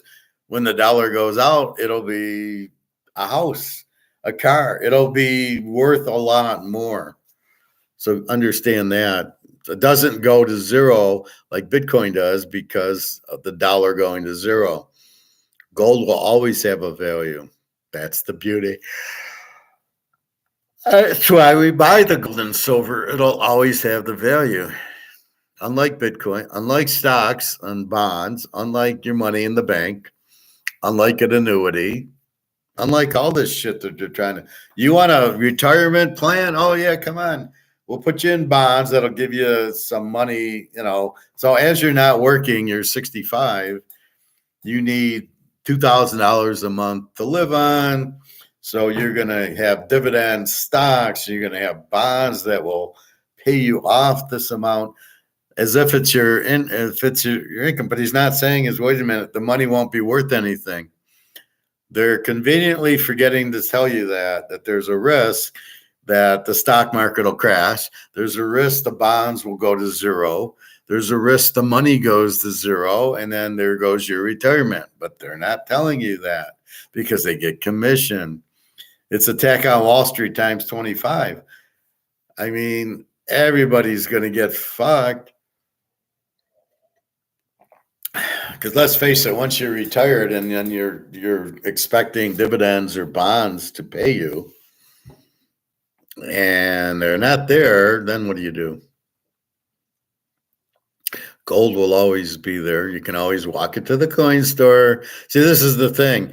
If you're worried, you have $200,000 in cash, and then you want to trade it for gold and silver. So now I got the $200,000 equivalent in gold and silver, only you have more because this is going down and this is going up. Once we get rid of the derivative, then you'll see $3,000 gold and $500 silver. And then you go, oh, I'm even making money.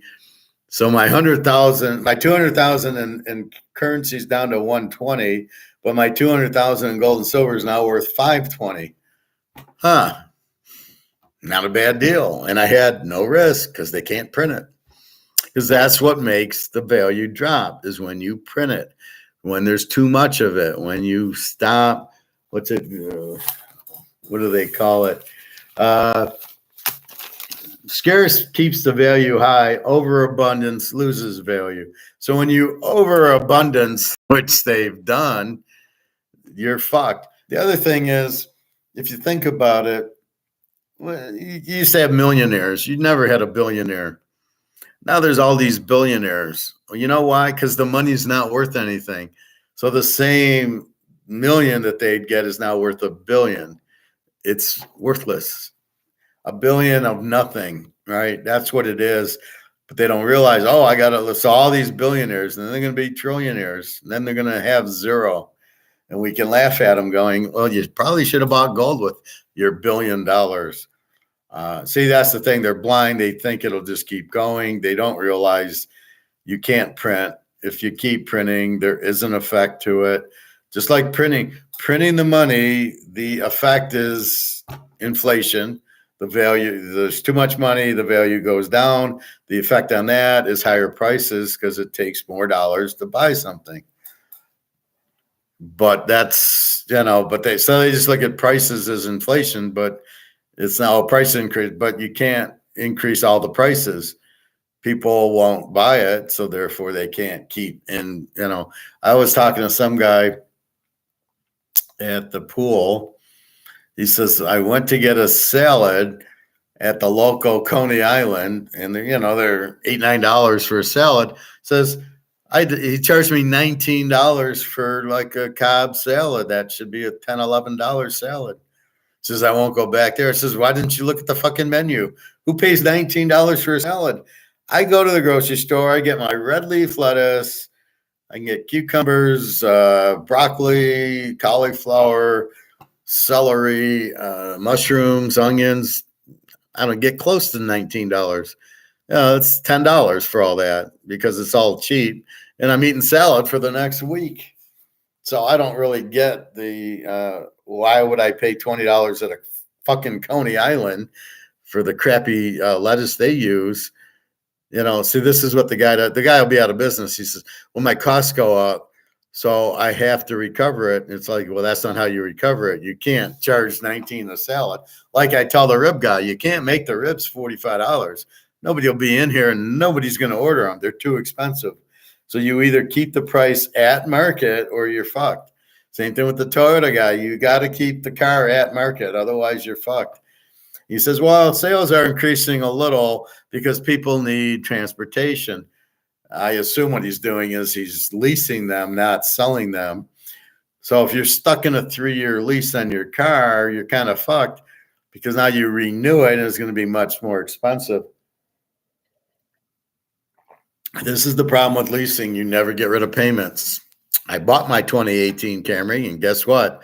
By 2021, my payments were zero. I paid it off. Now I don't have a car payment to worry about. Just brakes and tires and oil changes. That's it. But that's what you got to understand. So people that lease the car are fucked because as the prices go up, they're fucked. I got to turn it in. Now I got my $400 lease a month on my car is now $700. What am I going to do? Well, I need the car. So where he gets it is, well, they need the transportation because in America, there's no buses. I don't think there's much Uber or taxi. I'm in Berlin or I'm in Portugal or Barcelona. There's streetcars going. There's buses going. There's a ton of Ubers and these little motorcycles and stuff. So you don't need a car, especially in Amsterdam. You don't need a car. You can just walk around and it's not that big. And maybe you get a bike and you drive your bike around. That's all you need there. You don't need a car. And here you're fucked. You need a car. And then as you turn in your lease, that's why I would say get done with the payments. And then you're sitting there, especially you buy a Toyota or something, you're sitting there for 5 years with no payment. And then as they're going up, now, we'll figure out what to do. But I don't think I'll buy another car. If I do, it's going to be a used car, but not another new one. And they're all going to go out of business because it's too expensive. Nobody can afford the $1,000 a month car payment. So they won't sell any. And they're either going to lower their price or go out of business. Most of them will go out of business. And the same thing with the restaurants. If they got to charge $19 for a salad, the guy says, I'll never go back there. And if this is their way of staying in business, they're out of their minds. You cannot go over market. How many times have we said that? If the ribs are $22, maybe you can get 25. You can't get 45. The market's here. You can go here. You can't go here and think you're going to sell any ribs or whatever, shoes or socks or pants, phones. It ain't going to work. Just because you're losing money does not mean you charge your customers more.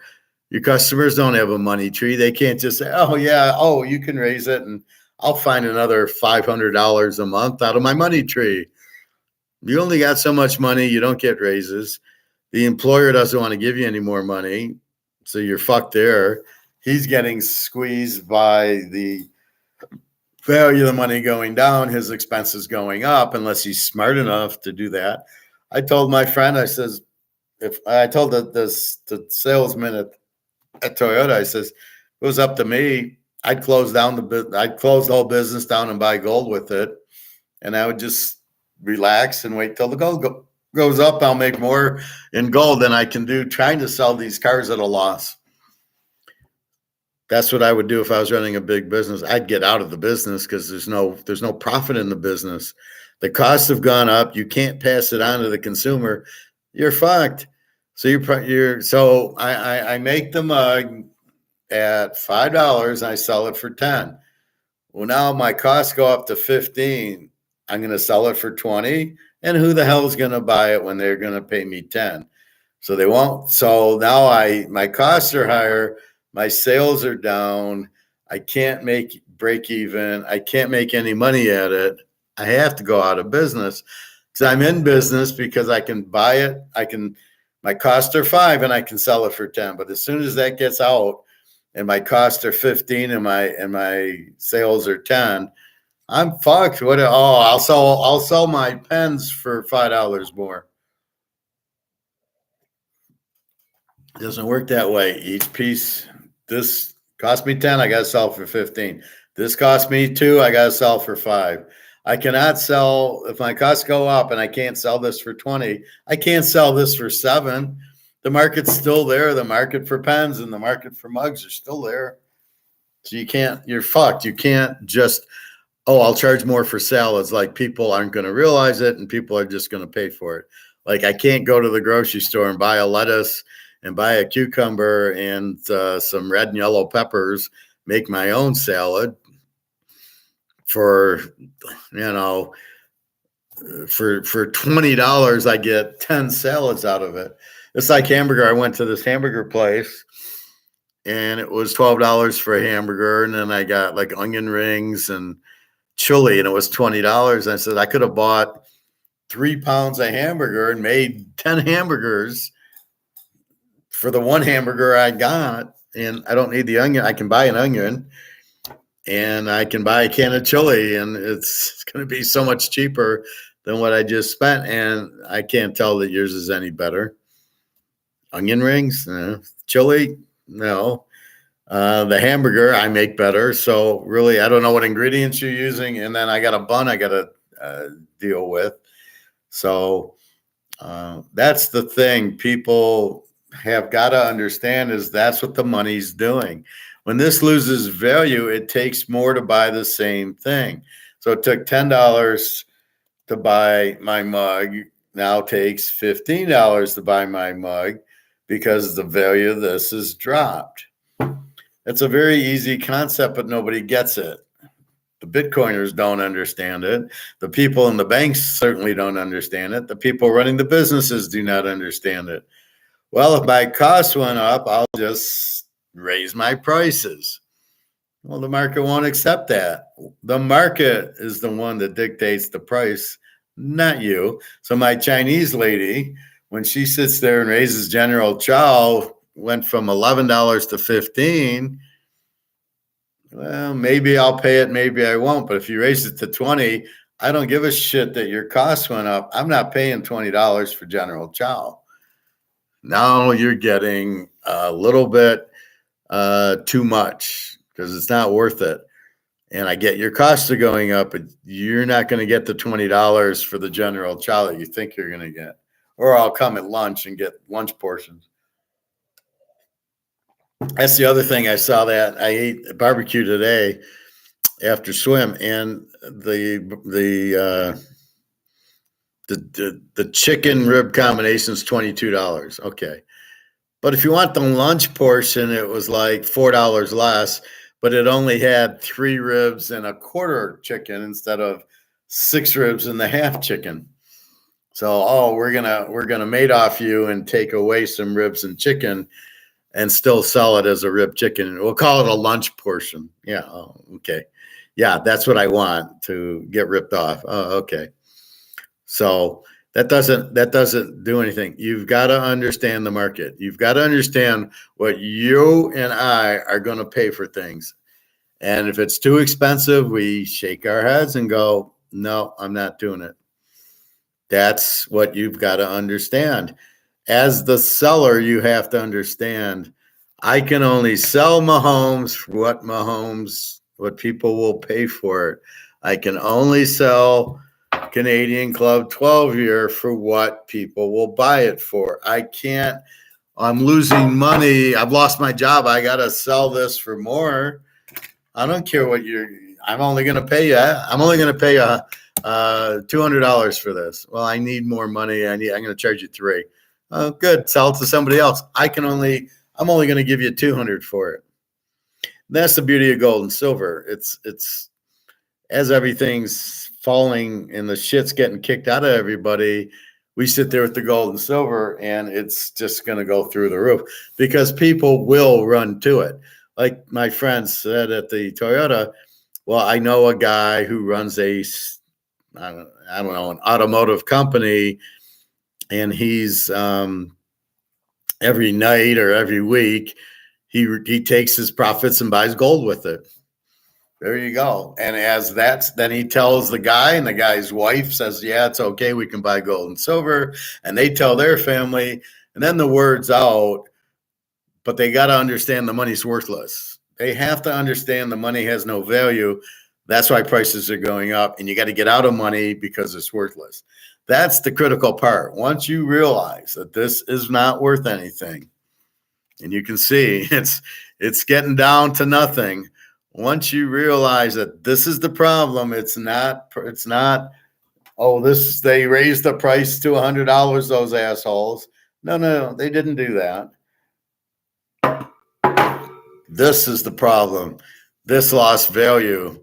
And so now it takes 100 of these to buy my Canadian Club, where before it took 50 of these. So that's the problem. This is losing value because these idiots are printing it. The idiots won't tell you they're idiots in printing it. I will tell you they're idiots in printing it, but they won't tell you they're idiots in printing it.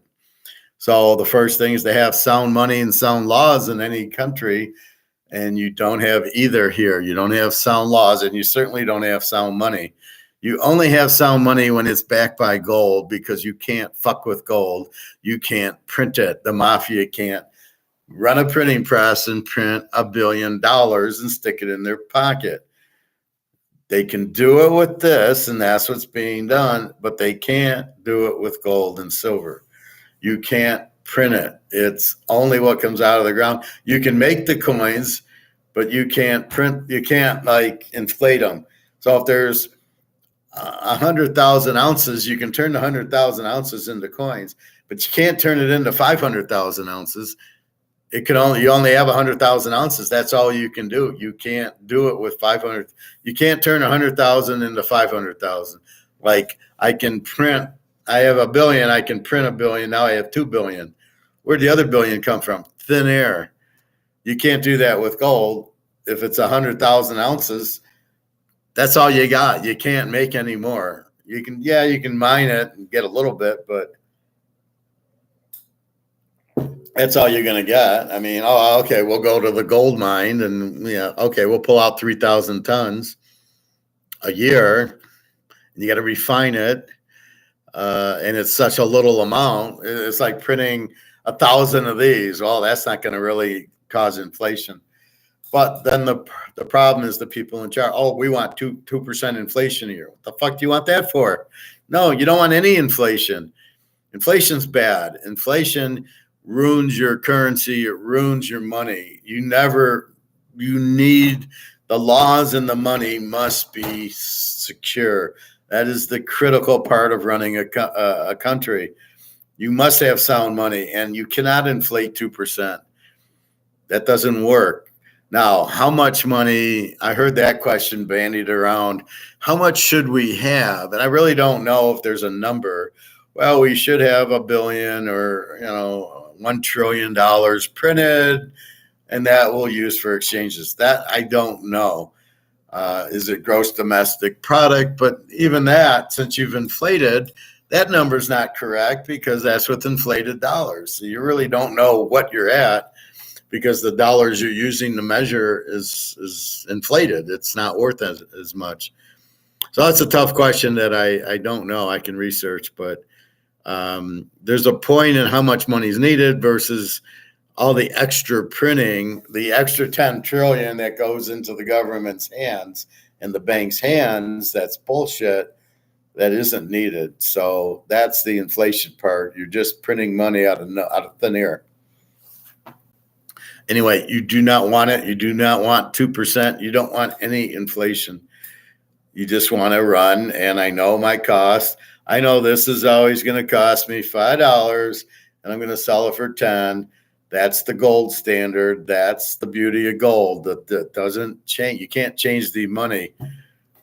Maybe it goes to 6 and you sell it for 11, but generally your costs are $5. You're selling it for 10. You're making 5, and that's pretty much for years. That's what you want because you don't want to get blown out like this. You invest in a business and now your costs are not 5 but 15 because these idiots inflated and the money's not worth anything. But the buyer doesn't know that, and he's going to sit there and go, no, that's too expensive. Yeah, I know your costs went up, but I'm not spending $20 on the Bellagio mug. I'll give you 10, but 20, that's too much because they don't realize their dollar has been inflated and it's worth nothing. See, you don't know your dollar's worth nothing. You think it's got $100 on it, it's worth $100. Well, where you fail is, what is my $100 actually worth? That's the key, right? My $100 is not worth what the $100 should be. That's the problem. So when we go buy the mug and it costs $50, my $100, this should only cost 10. Why is it costing me 50? That's because your 100's not buying you what it should. And that's really the problem, right? You don't realize you're getting fucked. And then you start to buy things and you go to the grocery store and for $100, you barely fill your grocery cart. Because everything's $4, $5 because their costs have gone up and they're trying to pass them on to you. So you start eliminating stuff, and then instead of Lucky Charms, you get Meyer's brand Lucky Charms because it's $2 cheaper. And you're like, fuck it, I can't, I want to eat it, but I can't, it's too expensive. $5 for Cheerios. So that's really what nobody understands but us. And they won't teach it because they don't want you to understand it. They want you to just blame Putin for the inflation and we'll come out with a new dollar or a gold-backed dollar. Well, they don't want a gold-backed dollar because then they can't print. So they just want the dollar and they want to steal all the dollars from you. So it's a big Ponzi scheme. The government and the banks are as corrupt as possible, stealing the money, creating new money, not realizing that the penalty of creating money out of thin air. I'll create $1 billion. I'll create another $1 billion. Oh shit, I got 35 trillion in interest. What the fuck do I do with that? Well, I got to pay it. So where am I going to get the money? I'll just print more. Well, you can't just print without an effect, cause and effect. The cause is, I need to print the money. The effect is that the money is worth less. So your $1 trillion is now worth 800 billion. Well, let's just say $100 is now worth 80. But I owe $100 in interest. But if I print $100, now it's only worth 70 until it goes to zero. So, well, wait, I owe 100. Well, then you better print 150 to get to the 100. But then when you print the 150, it's worth less. And then eventually you print and it's worthless. Go look at 1923 Germany when they kept printing billions of marks a day and they were worthless and they were wallpapering their house. Oh, well, that's a good example. Or Zimbabwe, they printed themselves to death, where now they've come out with gold coins to run the economy because the dollars are worthless. Go to Venezuela. So there's plenty of places to look where this inflation is. And don't forget, you fucked the money up. You printed too much money. Somehow they don't want to tell you that. It's prices, it's prices, it's prices. And then these idiots don't question it and just go, yeah, the price of this went up, the price of that went up. No, the dollar dropped in value. Once you understand that, you won't be in dollars. And the only dollar you're going to trust from now and your kids is dollars backed by gold. And if you don't back your dollar by gold, you're fucked. The corrupt bankers will print it, not understanding the problem with it. And the only way out is gold because you can't print it. So it's very simple. Dollar comes out, fiat, even Bitcoin comes out, and they print it. And they print it, and they print it, and they print it to death. And it loses its value because there's too much out there. And here comes gold, which you can't fuck with. And that's the beauty of gold. You can't print it. And that's really why you got into gold, because they can't inflate it. They can't make it worthless. There's no risk. You're going to make a fortune. But they keep holding the price down so people don't realize that. Now, if you understand that, you'll understand that it's not the gold price not going. It's the JP Morgan and NASDAQ going, or COMEX going, keep the price down, because then they'll get out of dollars. Well, guess what? They're going to get out of dollars anyway. But you might as well get into gold and silver because your dollar's worthless. If you need money, you can always trade one in. And you don't want to be on the wrong end of the price going up. Because if 2000 goes to 10 and you didn't buy, and then as people wake up realizing that it's the dollar dropping and not Coca-Cola going up, then you start getting it. Then you go, yeah, the dollar's worth shit. I need to get out of the dollar. And that's your education. So this is a master's class, and you're getting from the master head. That's basically what it is. It's a simple. You've got to be in limited assets, and Bitcoin's not limited. This is the point. Something that there's 50 of. Well, would you rather have 21 million Bitcoin or Mahomes 50 count? What do you think is going to be worth more? You want to make money? You want to turn your 10,000 into 60,000 in Bitcoin? Well, what do you think 10,000 is going to turn into in a Mahomes 50 count card? A lot more than 60. That's why I show you the Montana card. The fucking rookie card's $125,000. Did Bitcoin get to 125? No, probably because there's only maybe 100 or 200 of the Montana rookie cards PSA 10. There probably isn't more than, believe me, I looked. And it's extremely difficult to get them centered. Most of them are off-centered, and that's why the 10s are so limited and so expensive. But that's why I show you. So if you really want to make money, Bitcoin is not the vehicle. The vehicle is a Mahomes rookie card or the Montana Mantle, something that's hard to get centered, and you got it. Then you'll make a lot of money. It's you make money on limited stuff, right? If something is limited, you make money on it. And the reason the dollar loses value is they print. It's not limited. There's too many of them out there. That's why this loses value, and that's why this goes up, because it's 50. So always understand, and that's the same thing with dating and everything else in life, as I like to bring everything together. So if you find a girl and she's very limited, that she's smart and pretty and a good personality and she's honest with you, and that's what you're looking for, there's very few of them. That's why you want to be with them, but that's what you're looking for. Most of them aren't like that. That's why I try to date European girls and not U.S. girls, because the U.S. girls are not like that, like the European ones are. They're extremely limited. And that's why I like the Russian ones. They treat their husbands very nicely.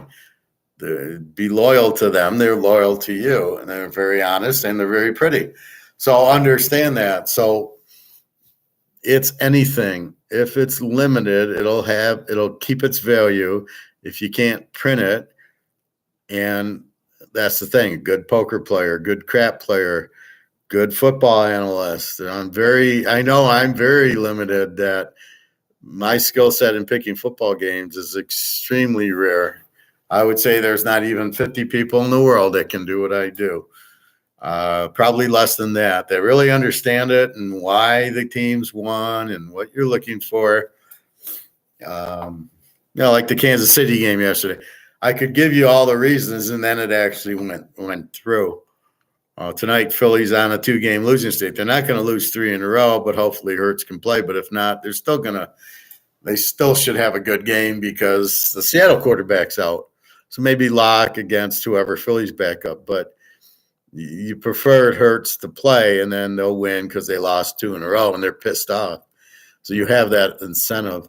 But it's like that. The more limited something is, the more valuable it is. Like I said, could be women, could be the Canadian club, could be Mahomes. But you want the 50 count because it's limited. They only made 50 of them, right? That's why you like it. You only made 100 of the Barry Bonds cards. That's the beauty of it. Its value because it's extremely limited. There's not a lot on there, so the value is going to stay. That's what you're doing. Hey, Luke. I don't know if Bobby's still here. He's crying because the LSU quarterback's not playing.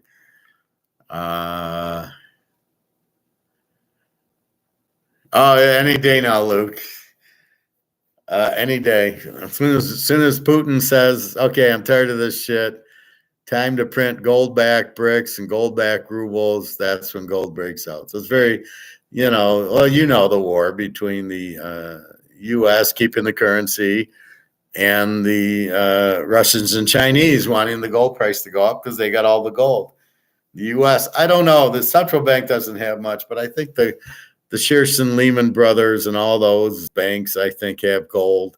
I'd be surprised if they didn't. And I think they're the ones keeping the gold price low. And I think they're probably done buying. And now here comes the price. But it's like 2025 today, 2030 on its way up. But we got to get rid of COMEX. We need a real physical price, which is one thing that I'm kind of shocked about when I listen to Mark McGuire and Alligators. They don't really talk about getting a real physical price, or COMEX. Maybe it's COMEX blowing up and the Russians will come up with a new price and the price will go up as these currencies need a higher price. So I think that's kind of what it is. Well, it could be frustrating. On the other hand, we are taking advantage of $25 silver by buying as much as we can. Then if you look at it like that, you be stoic as a good boy, you'll understand that the manipulation is the best thing for us. It's not going up now, so we're not paying $5,000 an ounce for silver and gold. However, by keeping the prices low, we're able to buy it. Me and you, not banks, not JP Morgan, who has trillions of dollars, but me and you, who, we have a little bit of money, but not that much. And we can go buy 20 ounces of silver for $500. And we're dancing. I dance out of the store when I do that because I know it's not $25 silver. Now, you can be naive and think that's the real price, but we all know that's not the real price. The physical price is much higher. I love when I go to the store and I said, "Do you realize you're selling physical gold and silver at paper prices?" I think it goes right over there. They don't have a clue. They just know, well, yeah, it says 25, so I'm selling it at 25. And you're just going, "Thank you." And you walk out, you buy it, it's good, and you just dance into the car and you're going, "I just got $2,000 an ounce silver for $25. And that's how you go with the manipulation. It's frustrating because we want it to be higher to sell it. On the other hand, it's godsend that we can buy it at these cheap prices. The guy asked me, "Do I have a gold eagle ounces?" I said, "Sure, I got a bunch of them." And he said, I'll give you 2,000 for it. And I'm like, add a zero, make it 20,000 and I'll sell it to you. 2,000, that's ridiculous. I don't have any more money to buy. That's okay. Do you see the economy slow? The economy's been slow. It's slowing. It's extremely slow. But you got to understand you're dealing with Madoff, so he's going to tell you everything's fine. But we know it isn't. We know unemployment's high. We know that everything is slow. But the last thing these jokers want to say is we fucked up. We fucked the money up, and now we're in a big depression. They don't want to tell you that. But anytime anytime the money inflates and costs go up, you're in a recession immediately, right? Anytime that happens, you're in a recession because everything has to slow down because your costs are up. If it costs you more, if it costs me more to buy my magazine, a new partner. So if this is $5, now it costs me 10. You're not buying as many. How can you?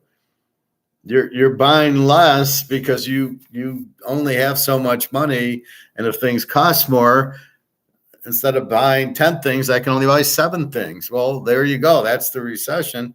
I can't buy as much because I don't have as much. I don't have a printing press to make more money to spend it. But as prices go higher, like I was talking about that $19 salad at the Leo's.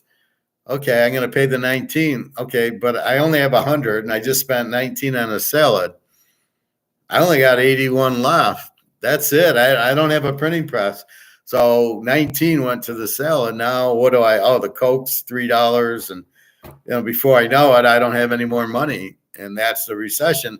Now I can't buy more. Now what people are doing is they're running up their credit cards. And there's a huge credit problem in the country and in the world where people owe a whole bunch of shit on credit cards.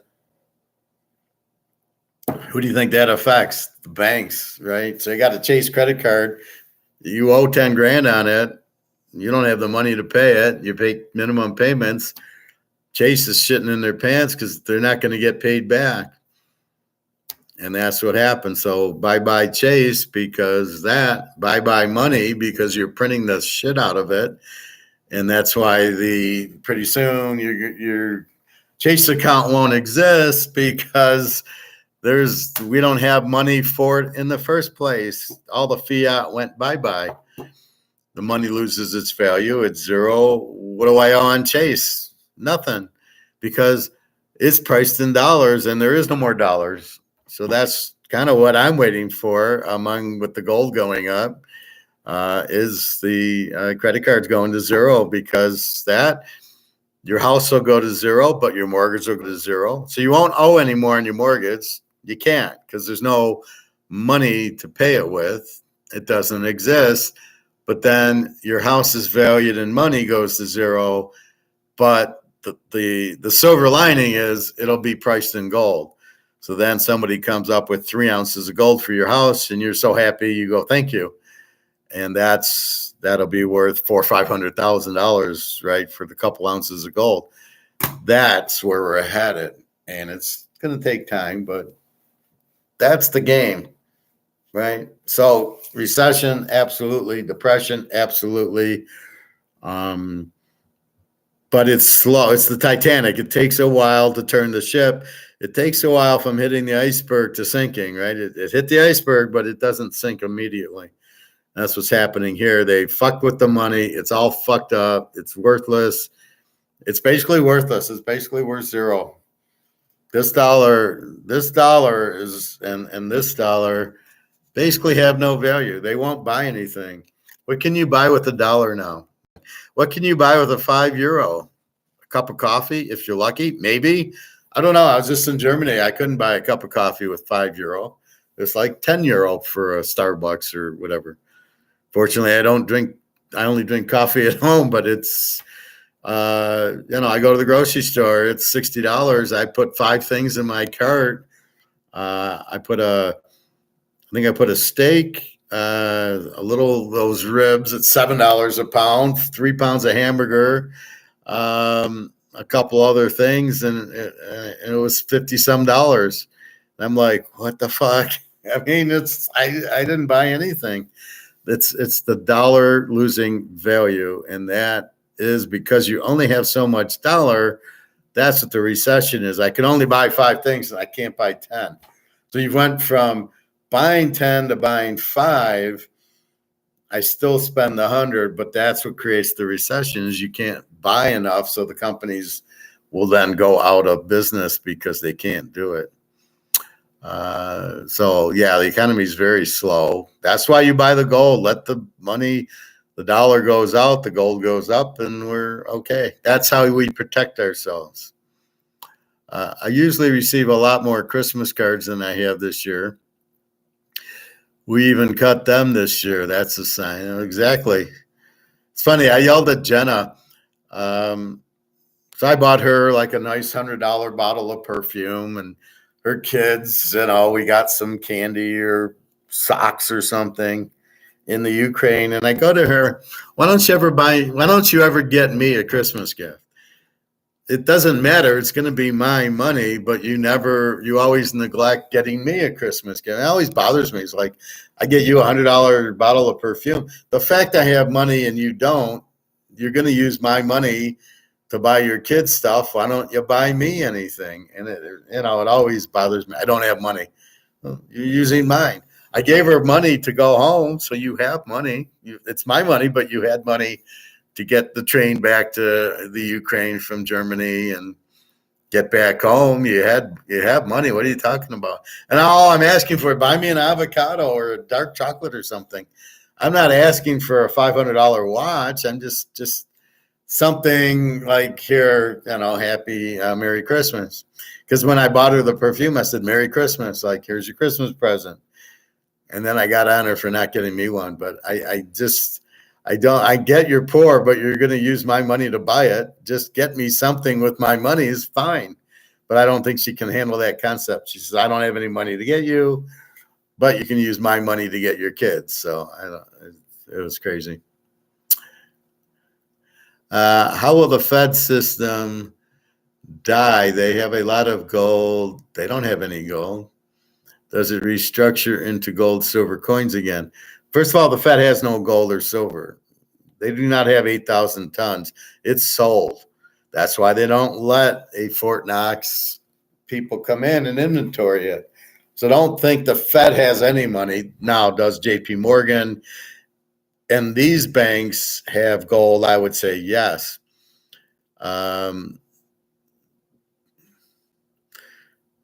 Well, if they do have gold and silver, yes, they'll have to print the coin. So you'll go to Kroger, you'll want a milk, and it'll be a silver nickel or a silver dime.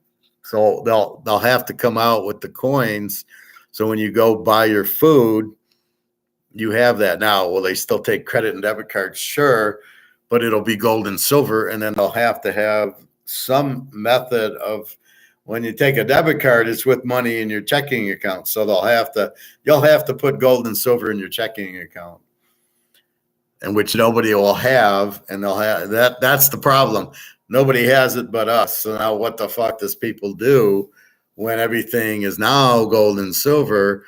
You'll be able to do what? You got 100,000 US dollars, which are worthless. You're going to retire on them? No, you're not. Take the 100 grand. Will you be able to buy gold and silver coins for your debit and credit cards? This is the question. And that's the problem. We don't have enough gold at 2,000 an ounce to do it. That's why they'll have to revalue gold and silver, because it'll have to be 10,000 an ounce, because they can't make enough coins and dollars. You can have the, they used to have the silver certificate dollars. So this could be 5 silver. This could be a $5 silver as opposed to just a $5 piece of toilet paper. That's what will happen. The money is a medium of exchange. It's used. So when you work, you get paid in it, and then you go and spend it on food and clothing and rent and everything else. And that's what'll happen. So the medium of exchange is going to go from this to a new gold back, silver back, dollar, and coins. So now your quarter will be silver again. Used to be until 64. So we've been living since 71 with no gold or silver attached to our money, and it's all over. Katie barred the door. There's nothing left. It's gone, and people are getting more and more aware of it. Like I said, the guy at Toyota, his buddy runs some store where he every night runs and gets gold for his money. And guess what's going to happen? They're going to run out. And the problem is the guy goes and cashes in his gold for payroll. So let's say payroll is 10 grand a week and he gets 20 grand a day in gold. And then he's being stupid because he's then cashing in gold at these cheap prices to cover payroll. He says, well, I'll just take the gold to cover the payroll. And my point is he should leave 2 or 3 payrolls in green in this. Keep it in this. Keep 2 or 3 payrolls here, the rest buy gold and silver, because you don't want to sell your gold at 2,000 an ounce when it's going to be worth 20. So you want to keep some of this, and which is what I'm doing, right? I'm trying to balance. I have the cash and I have the gold, and I don't want to trade the gold in for 2,000 or the silver in for 25. I want to hold it. I want to add that zero. Now it's 20,000. Now I'll start selling the gold. Actually, I'll wait till 50, but that's the idea. And use the money until it's worthless, and then I can switch the money for gold-backed currency or gold at the time. Hopefully there'll be a window as it's going officially to zero. They'll let you trade it in, which I think is what they normally do.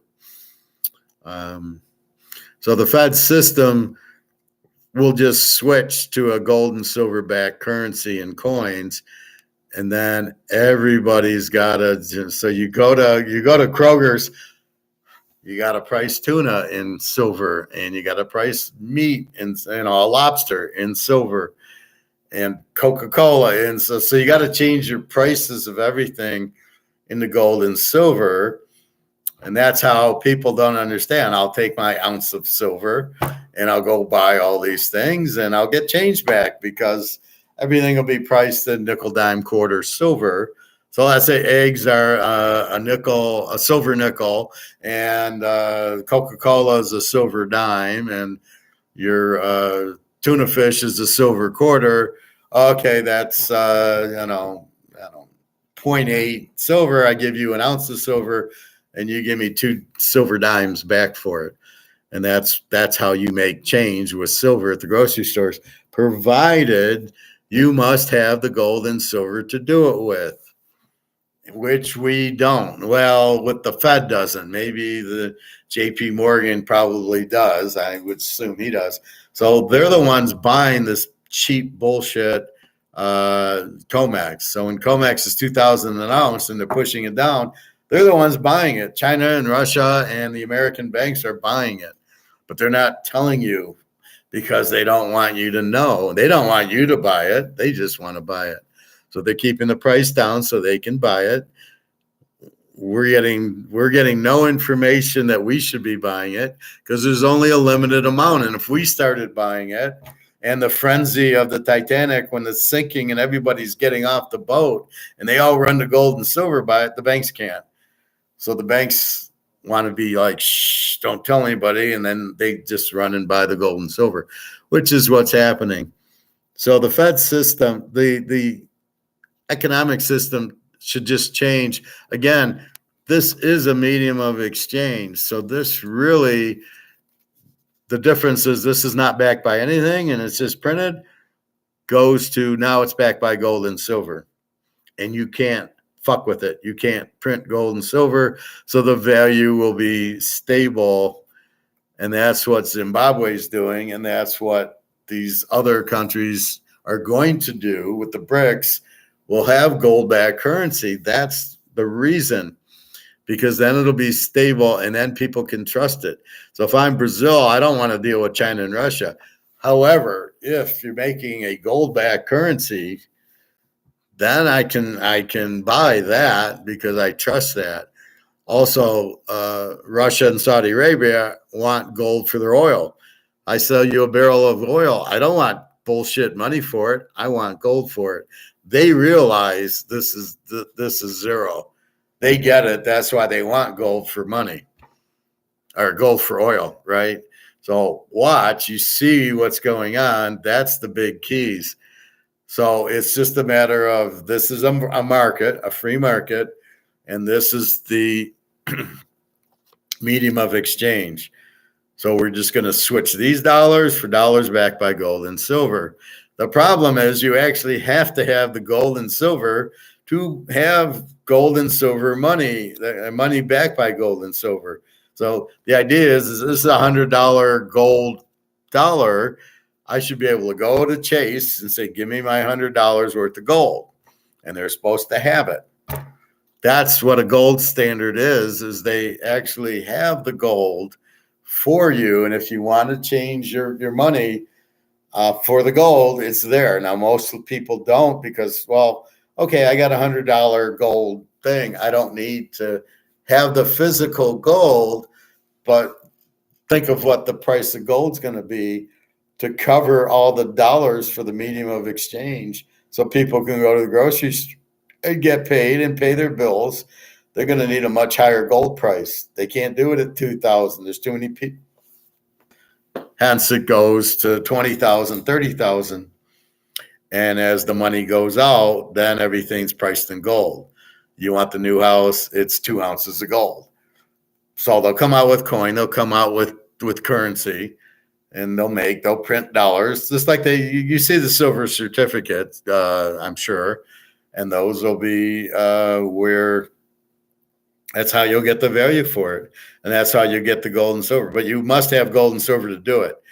And by the way, China has 60,000 tons, and Putin's got the other 100,000 of the tons of the 250,000 tons available are already sucked up by Russia, China, and there's probably another 60, 70,000 tons in Europe and Asia in the central banks that aren't Russia and China, like Hong Kong, Singapore, Germany, and Italy, and France, and all those countries want to come out with a gold-backed euro. So how much? There's not enough gold in the world because there's only 250,000 tons of it. So that will jack the price up as well. But the country needs the gold to have gold-backed currency. I mean, you can't have gold-backed currency and not have the gold. We're going on the gold standard. Do you have any gold? No. But nobody's going to ask for it. We'll have dollars. We'll just say our gold back. That's the problem, right? You've got to have the gold and silver for those. If you don't, you're fucked. So that's how it happens, Luke. There'll be it'll just switch. The medium of exchange will switch from worthless paper and coin to real paper and coin backed by gold and silver. That's what'll happen, and then it just fixes where you turn in your money. Think about Germany, right? You needed the wheelbarrow to buy milk and bread for your family in 1923, and then eventually it went to the Deutschmark or something until Hitler stole all the gold from every country he invaded in World War II, which was all the cover-up. The war was the cover-up for him to steal the gold. Don't kid yourself. War is always about money, and everything else is just that. And I had a hard time when I went to Germany. I did not want to be there. I don't want to. You want to go to a museum. Why? So I can see, here's where Hitler signed this autographed football. And I had what do I want to see in Germany? I don't want to see the history. I know about World War II. I know how they killed all the people. I didn't, at least when I went to Barcelona, I could see the Picasso Museum. I don't know if they had that in Germany, but I felt very uncomfortable there. I didn't like it at all. I doubt I'll go back, only to if I go back to Europe, it's Switzerland, and I'm going to meet Egon for lunch. But that's how the medium of exchange works. It's something, like I said, and I'll say it again, it's what everybody wants. Originally, cows were the medium of exchange. Its two values: its exchange and its use. The convenience develops by economics. So it's got to be something convenient. It must be portable, so little coins and dollars. It must be scarce. Gold is extremely scarce because they just keep fucking printing it. Divisible for small exchanges. So we'll have nickel, dime, quarter. That's fine. That system works. Fungible, everything is the same. It'll be gold and silver coins. Replaceable, yes. Acceptance, everybody has to. Well, everybody will accept it. They accept it now. The dollars and the coins, and it's got to be durable. Nothing more durable than gold and silver, especially gold. Value is the most marketable commodity. So gold and silver is the most marketable. That's the point of the medium of exchange. What everybody wants and will accept. So if I want to go buy, a Coca-Cola, they'll take the gold and silver to buy it with. That's the whole point of why we have a medium of exchange. It's just not supposed to be used and printed to death. It's supposed to be protected by the government, are supposed to give us sound money. This is the problem. So we're walking around with medium of exchange that's worthless. The fuck are you guys doing? You don't print this to zero. You don't print $1 trillion. This is the problem with our government and our banks. They're a bunch of idiots and crooks, and they are printing this, and the money's not sound. They printed too much. That's why you have this huge inflation. It ain't going anywhere, and they're just selling you. You can't. Where's it going to go? I printed $10 trillion, which means the dollar's worthless. I can raise interest. How the fuck is raising interest rates going to bring it down, and now it's got a value? You can't. The only way is if you back it by gold and silver, like Zimbabwe is doing. They actually came out with a gold-backed currency, so now nobody wants the Zimbabwe dollar. They all go buy gold and use that to buy everything. This is supposed to be not fucked up with. You don't print this to death. You keep it. That's why you backed it by gold in the first place. And it needs to get backed by gold, because you've got to have sound money so I can go buy groceries, go pay bills, get paid for my employer. If I'm making 100 grand, I want to not make 50 grand, even though I think I'm making 100, because the money I'm making is being inflated. And it's not worth what I'm getting 100 grand, but it's not worth 100 grand anymore. That's the problem. That's where we're all being fucked. So you've got to have the medium of exchange be solid. It's got to be gold back or silver back. You can't not back it by anything. So as soon as you realize it's not backed by anything, you start buying gold and silver, because you realize that it's going to go to zero. That's why they all go to zero, because these idiots just keep printing, and you get the crooks, and they think nobody will know. There won't be an effect. JP Morgan will print another $1 trillion. It'll not have an effect. And they're wrong. It will. And I guess it got carried away. And that's why you see inflation at 20% now. Oh, yeah, no, it's 3%. Yeah, sure it is. But we'll exclude food and utilities and anything that costs a lot. We won't count in the inflation. How convenient. So it's 20% figure on its way to just 100%, and the dollar, just figure the dollar's worthless. So you need to get out of the dollars, get off the Titanic any way you want to look at it, which is why I say it, and into gold and silver. That's the only out. Get into the gold and silver boat, maybe a Mantle card. The Mahomes card will certainly help you. You need real assets, but don't be afraid when your house goes to zero, it'll be repriced in gold. That's because that'll be the new, because the system works with the medium. You have to have the medium of exchange. You have to get paid to go to work, and then you have to use that money to buy stuff, to go to Kmart's, Kroger's, Target. You need something that will pay you and that you can use. That's the way the system's set up, and that's the way the system always is going to work. That's the best system, as we've discovered. So you can't fuck around with the money. You got to leave the money. Excuse me. So that's the problem. You fucked up the money, but they won't tell you that and they won't teach it anymore. Thank God I went to school in the 90s when they did teach it, and now I can teach you because you'll never, the gal in Germany, the Ukrainian gal says, "Where did you learn it?" And I just said, I had a master's in it. I learned it in school. My teacher was an Austrian economist. He taught me. I got lucky because now you go to school, it's just Keynesian economics. You're never going to learn this shit. They'll never talk medium of exchange and gold standard. They don't believe in it.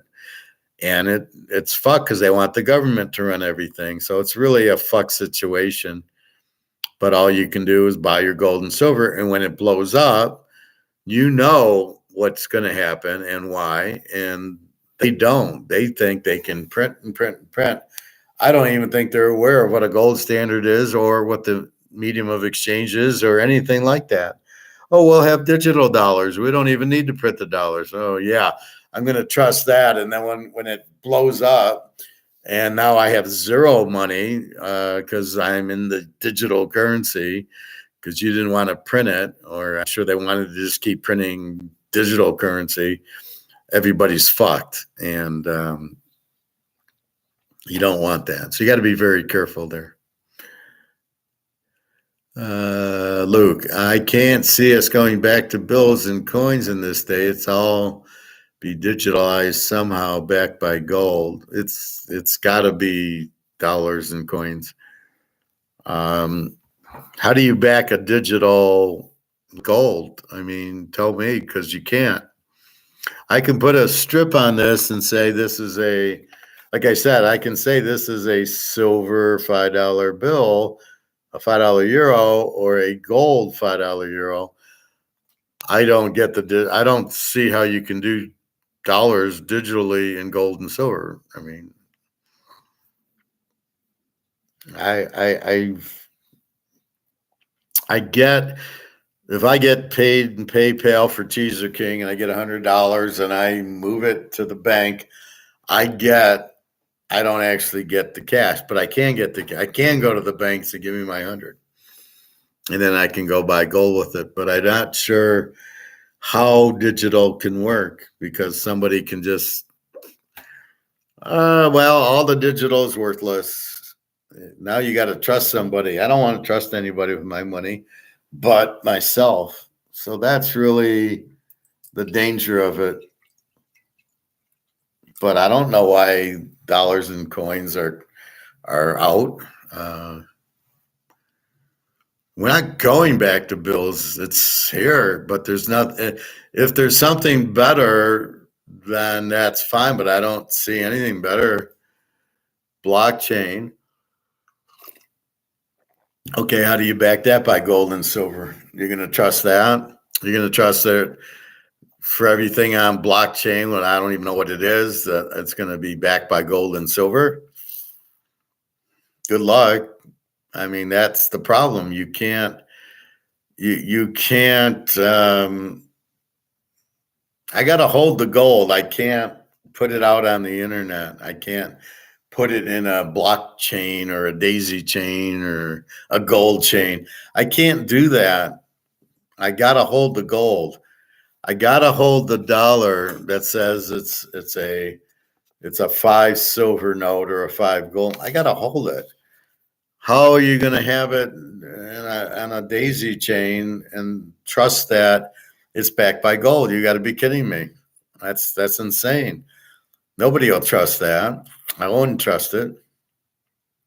So I don't know what blockchain really is. And you would have to tell me how blockchain will work backing dollars and coins with gold and silver. And how do I go to the Kroger's and use whatever this blockchain is to buy my groceries? How do I do that? I know what I can do with a debit and a credit card, and that's not digital, that's electric. It's electric money coming out of my checking. So I got $100 in my checking that is in my debit card now, and I can buy $100 worth of food or services with the debit card. or the credit card, I'll owe you. Okay, give me $1,000, I owe it to you. You can do that, but I don't know what I don't know what a blockchain is enough to. How do I back my money by gold and silver on a blockchain? So I don't see digital currency working at all. There's no safety fee. What's the safety feature that you won't pull the plug on me and tell me, "Oops, we lost all your gold on this digital daisy chain, and you don't have any more." What if I want to give some gold to Daria and Jenna? Oh, okay, I'm meeting her. I gave her a half ounce of gold when I met her. How am I going to do that with the daisy chain? I don't know. Oh, she needs an account. And then how does she get it? We've already sanctioned Russia. I can't give Daria anything because she can't take gold. She can't take dollars. How do I give her stuff? How do I pay her stuff? How do I go to Russia? And I can't go anyway, but how do I go to Europe? They take euros. How's that going to work? So with the dollar, I'm okay with having the dollar, or at least electronically, but I don't, you'd have to explain it to me. I don't know. But we're not going back to bills and coins. We haven't left it, and I don't see we'll never leave it.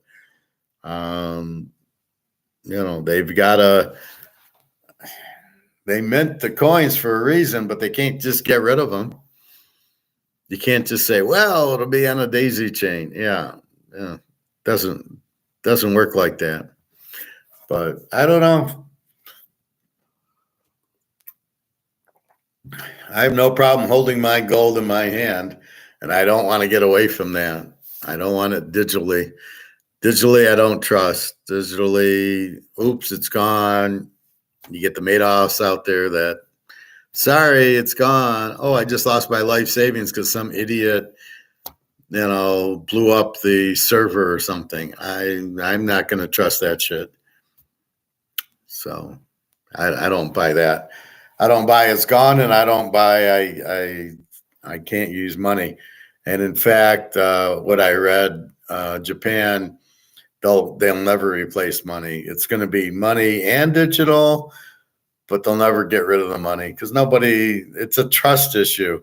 Nobody's going to trust digital dollars. Nobody's going to trust anything the banks do or the government does. So that's really where the problem lies. But I understand what you're trying to do, but it won't ever work. And we're not away from the dollar, but I give Jenna or Darius a couple $100. How am I going to do that on a blockchain? How do I do it? How do I give you dollar? How do I give you blockchain? So Luke, I want to give you $100 blockchain. How do we know it's backed by gold? And how do I give it to you?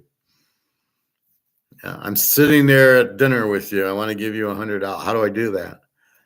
What's your account? You're going to give me your account so I can give it to you? Or you give me your name and I give it to you and I don't know your account and then you have the 100 what? Okay. I don't understand how that would work. But I'm not into digital stuff. Too many crooks, too many Madoffs. We've been there, done that. I don't really want to see the Madoffs anymore. And when you open that up, when you open up things to Madoff, you get Madoff. I just assume give me my money and buy some gold. I hold the gold. Thank you very much. I don't want digital. All right, I think that's enough. Time for dinner, 6:30. We got a ball game today. Philly, let's just look at the line one more time.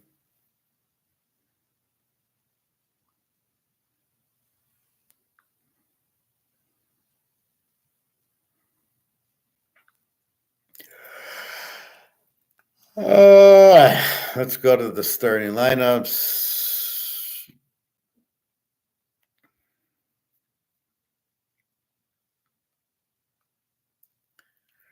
It still shows Hurts and Smith questionable.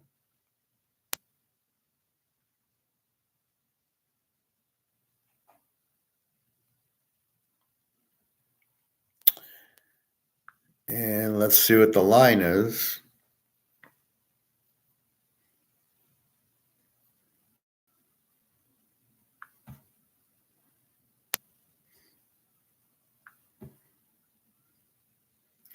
Philadelphia, 4.5, 45. There's some 4s and 4.5s. I think I got some 2.5. I got Philly and 3.5 and some. Philly's injury. Jalen Hurts. Hurts is a late addition to the injury report Sunday heading into week 15 with an illness. So he should play. He's not hurt.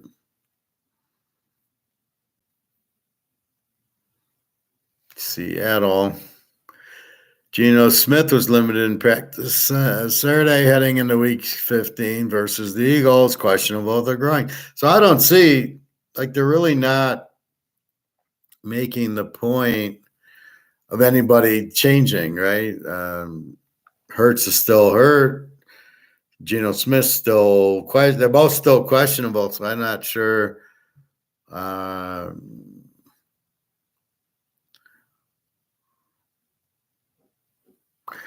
I'm not sure where something would have made the move to 4.5 from the 3 it was at. I got it at 2.5 and at 3. I think I have 2 bets on Philly plus 3. I want to bet it over, but only if I got Geno Smith. It's like the New Orleans game. I was going to bet that over, but Olave was always questionable. He eventually didn't play, so I couldn't bet the game because I need Olave to go over with New Orleans. So I just laid away. But Philly, I love the game over, but I need Geno Smith, and I don't think I think if he's still questionable now, he ain't playing. And if he does play, he's not going to be good. And I'll leave you with this. Is Trevor Lawrence really injured or what? Because he's running around not like a guy with a high ankle sprain, right? He's running around. I don't see him in pain. He's smiling. He's not limping. I think it's a bullshit injury. I don't think he's injured at all. He's not even on the injury list anymore. I think he might have had a tiny sprained ankle, but I think he's fine because that's a bunch of bull. You have a high ankle sprain. You're not running around and laughing, and I don't see any limp from him at all. So I think it's just a sprained ankle, and he's over dramatic with throwing the helmet and crying and everything else.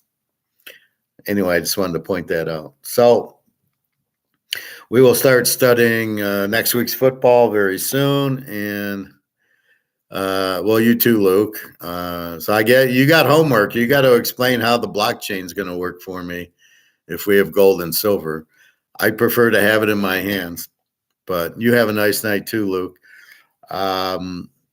Anyway, so that's kind of I'll do that homework, and we'll start. But we got first game's Thursday, and then a lot depends on tonight's game. If Philly wins, then Dallas just fucked themselves because they weren't the 1 seed, but they were winning the division. And now, if Philly wins, the Philadelphia win meant nothing, and that's what Dallas is an overrated bullshit team, and Prescott's overrated, and the whole thing stinks.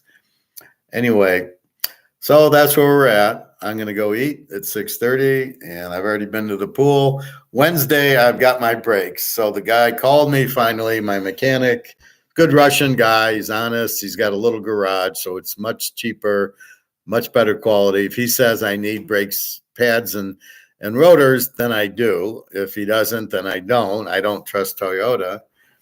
And whatever he says, we'll do, and we'll get it fixed. But that's like, I'll go in about 10:30 on Wednesday. So I might start class earlier and then go to the pool. I might go to the pool. I'll figure I'll be there 2 hours. So I'll probably come home and relax and then do class and then go to the pool after, I think. I did a little of that last week. I can't believe I've only been home a week. I mean, I got home last Monday night, and Then I was thinking about that yesterday. I go, I was in Berlin last Sunday. And it's so weird. And then I traveled on Monday, and it's like I've only been home a week. It's really crazy. But anyway, having a nice night. Enjoy. Take Philly if you want. I would take maybe the over because Philly's defense sucks. And if whatchamacallit's the defensive coordinator, Humpty Dumpty from New England, Philadelphia's in big trouble. You need defense to win. If you don't have a defense, you're not winning anything. All right. Have a nice night. www.teaserking.com. Good luck on your game, and we will have more. And we got bowls coming out of our ears, so we'll start putting them out as they come, mostly on the weekends, but a little during the week. All right. Take care. Have a nice night. Get your gold and silver. You're buying them very cheap. All right. Take care.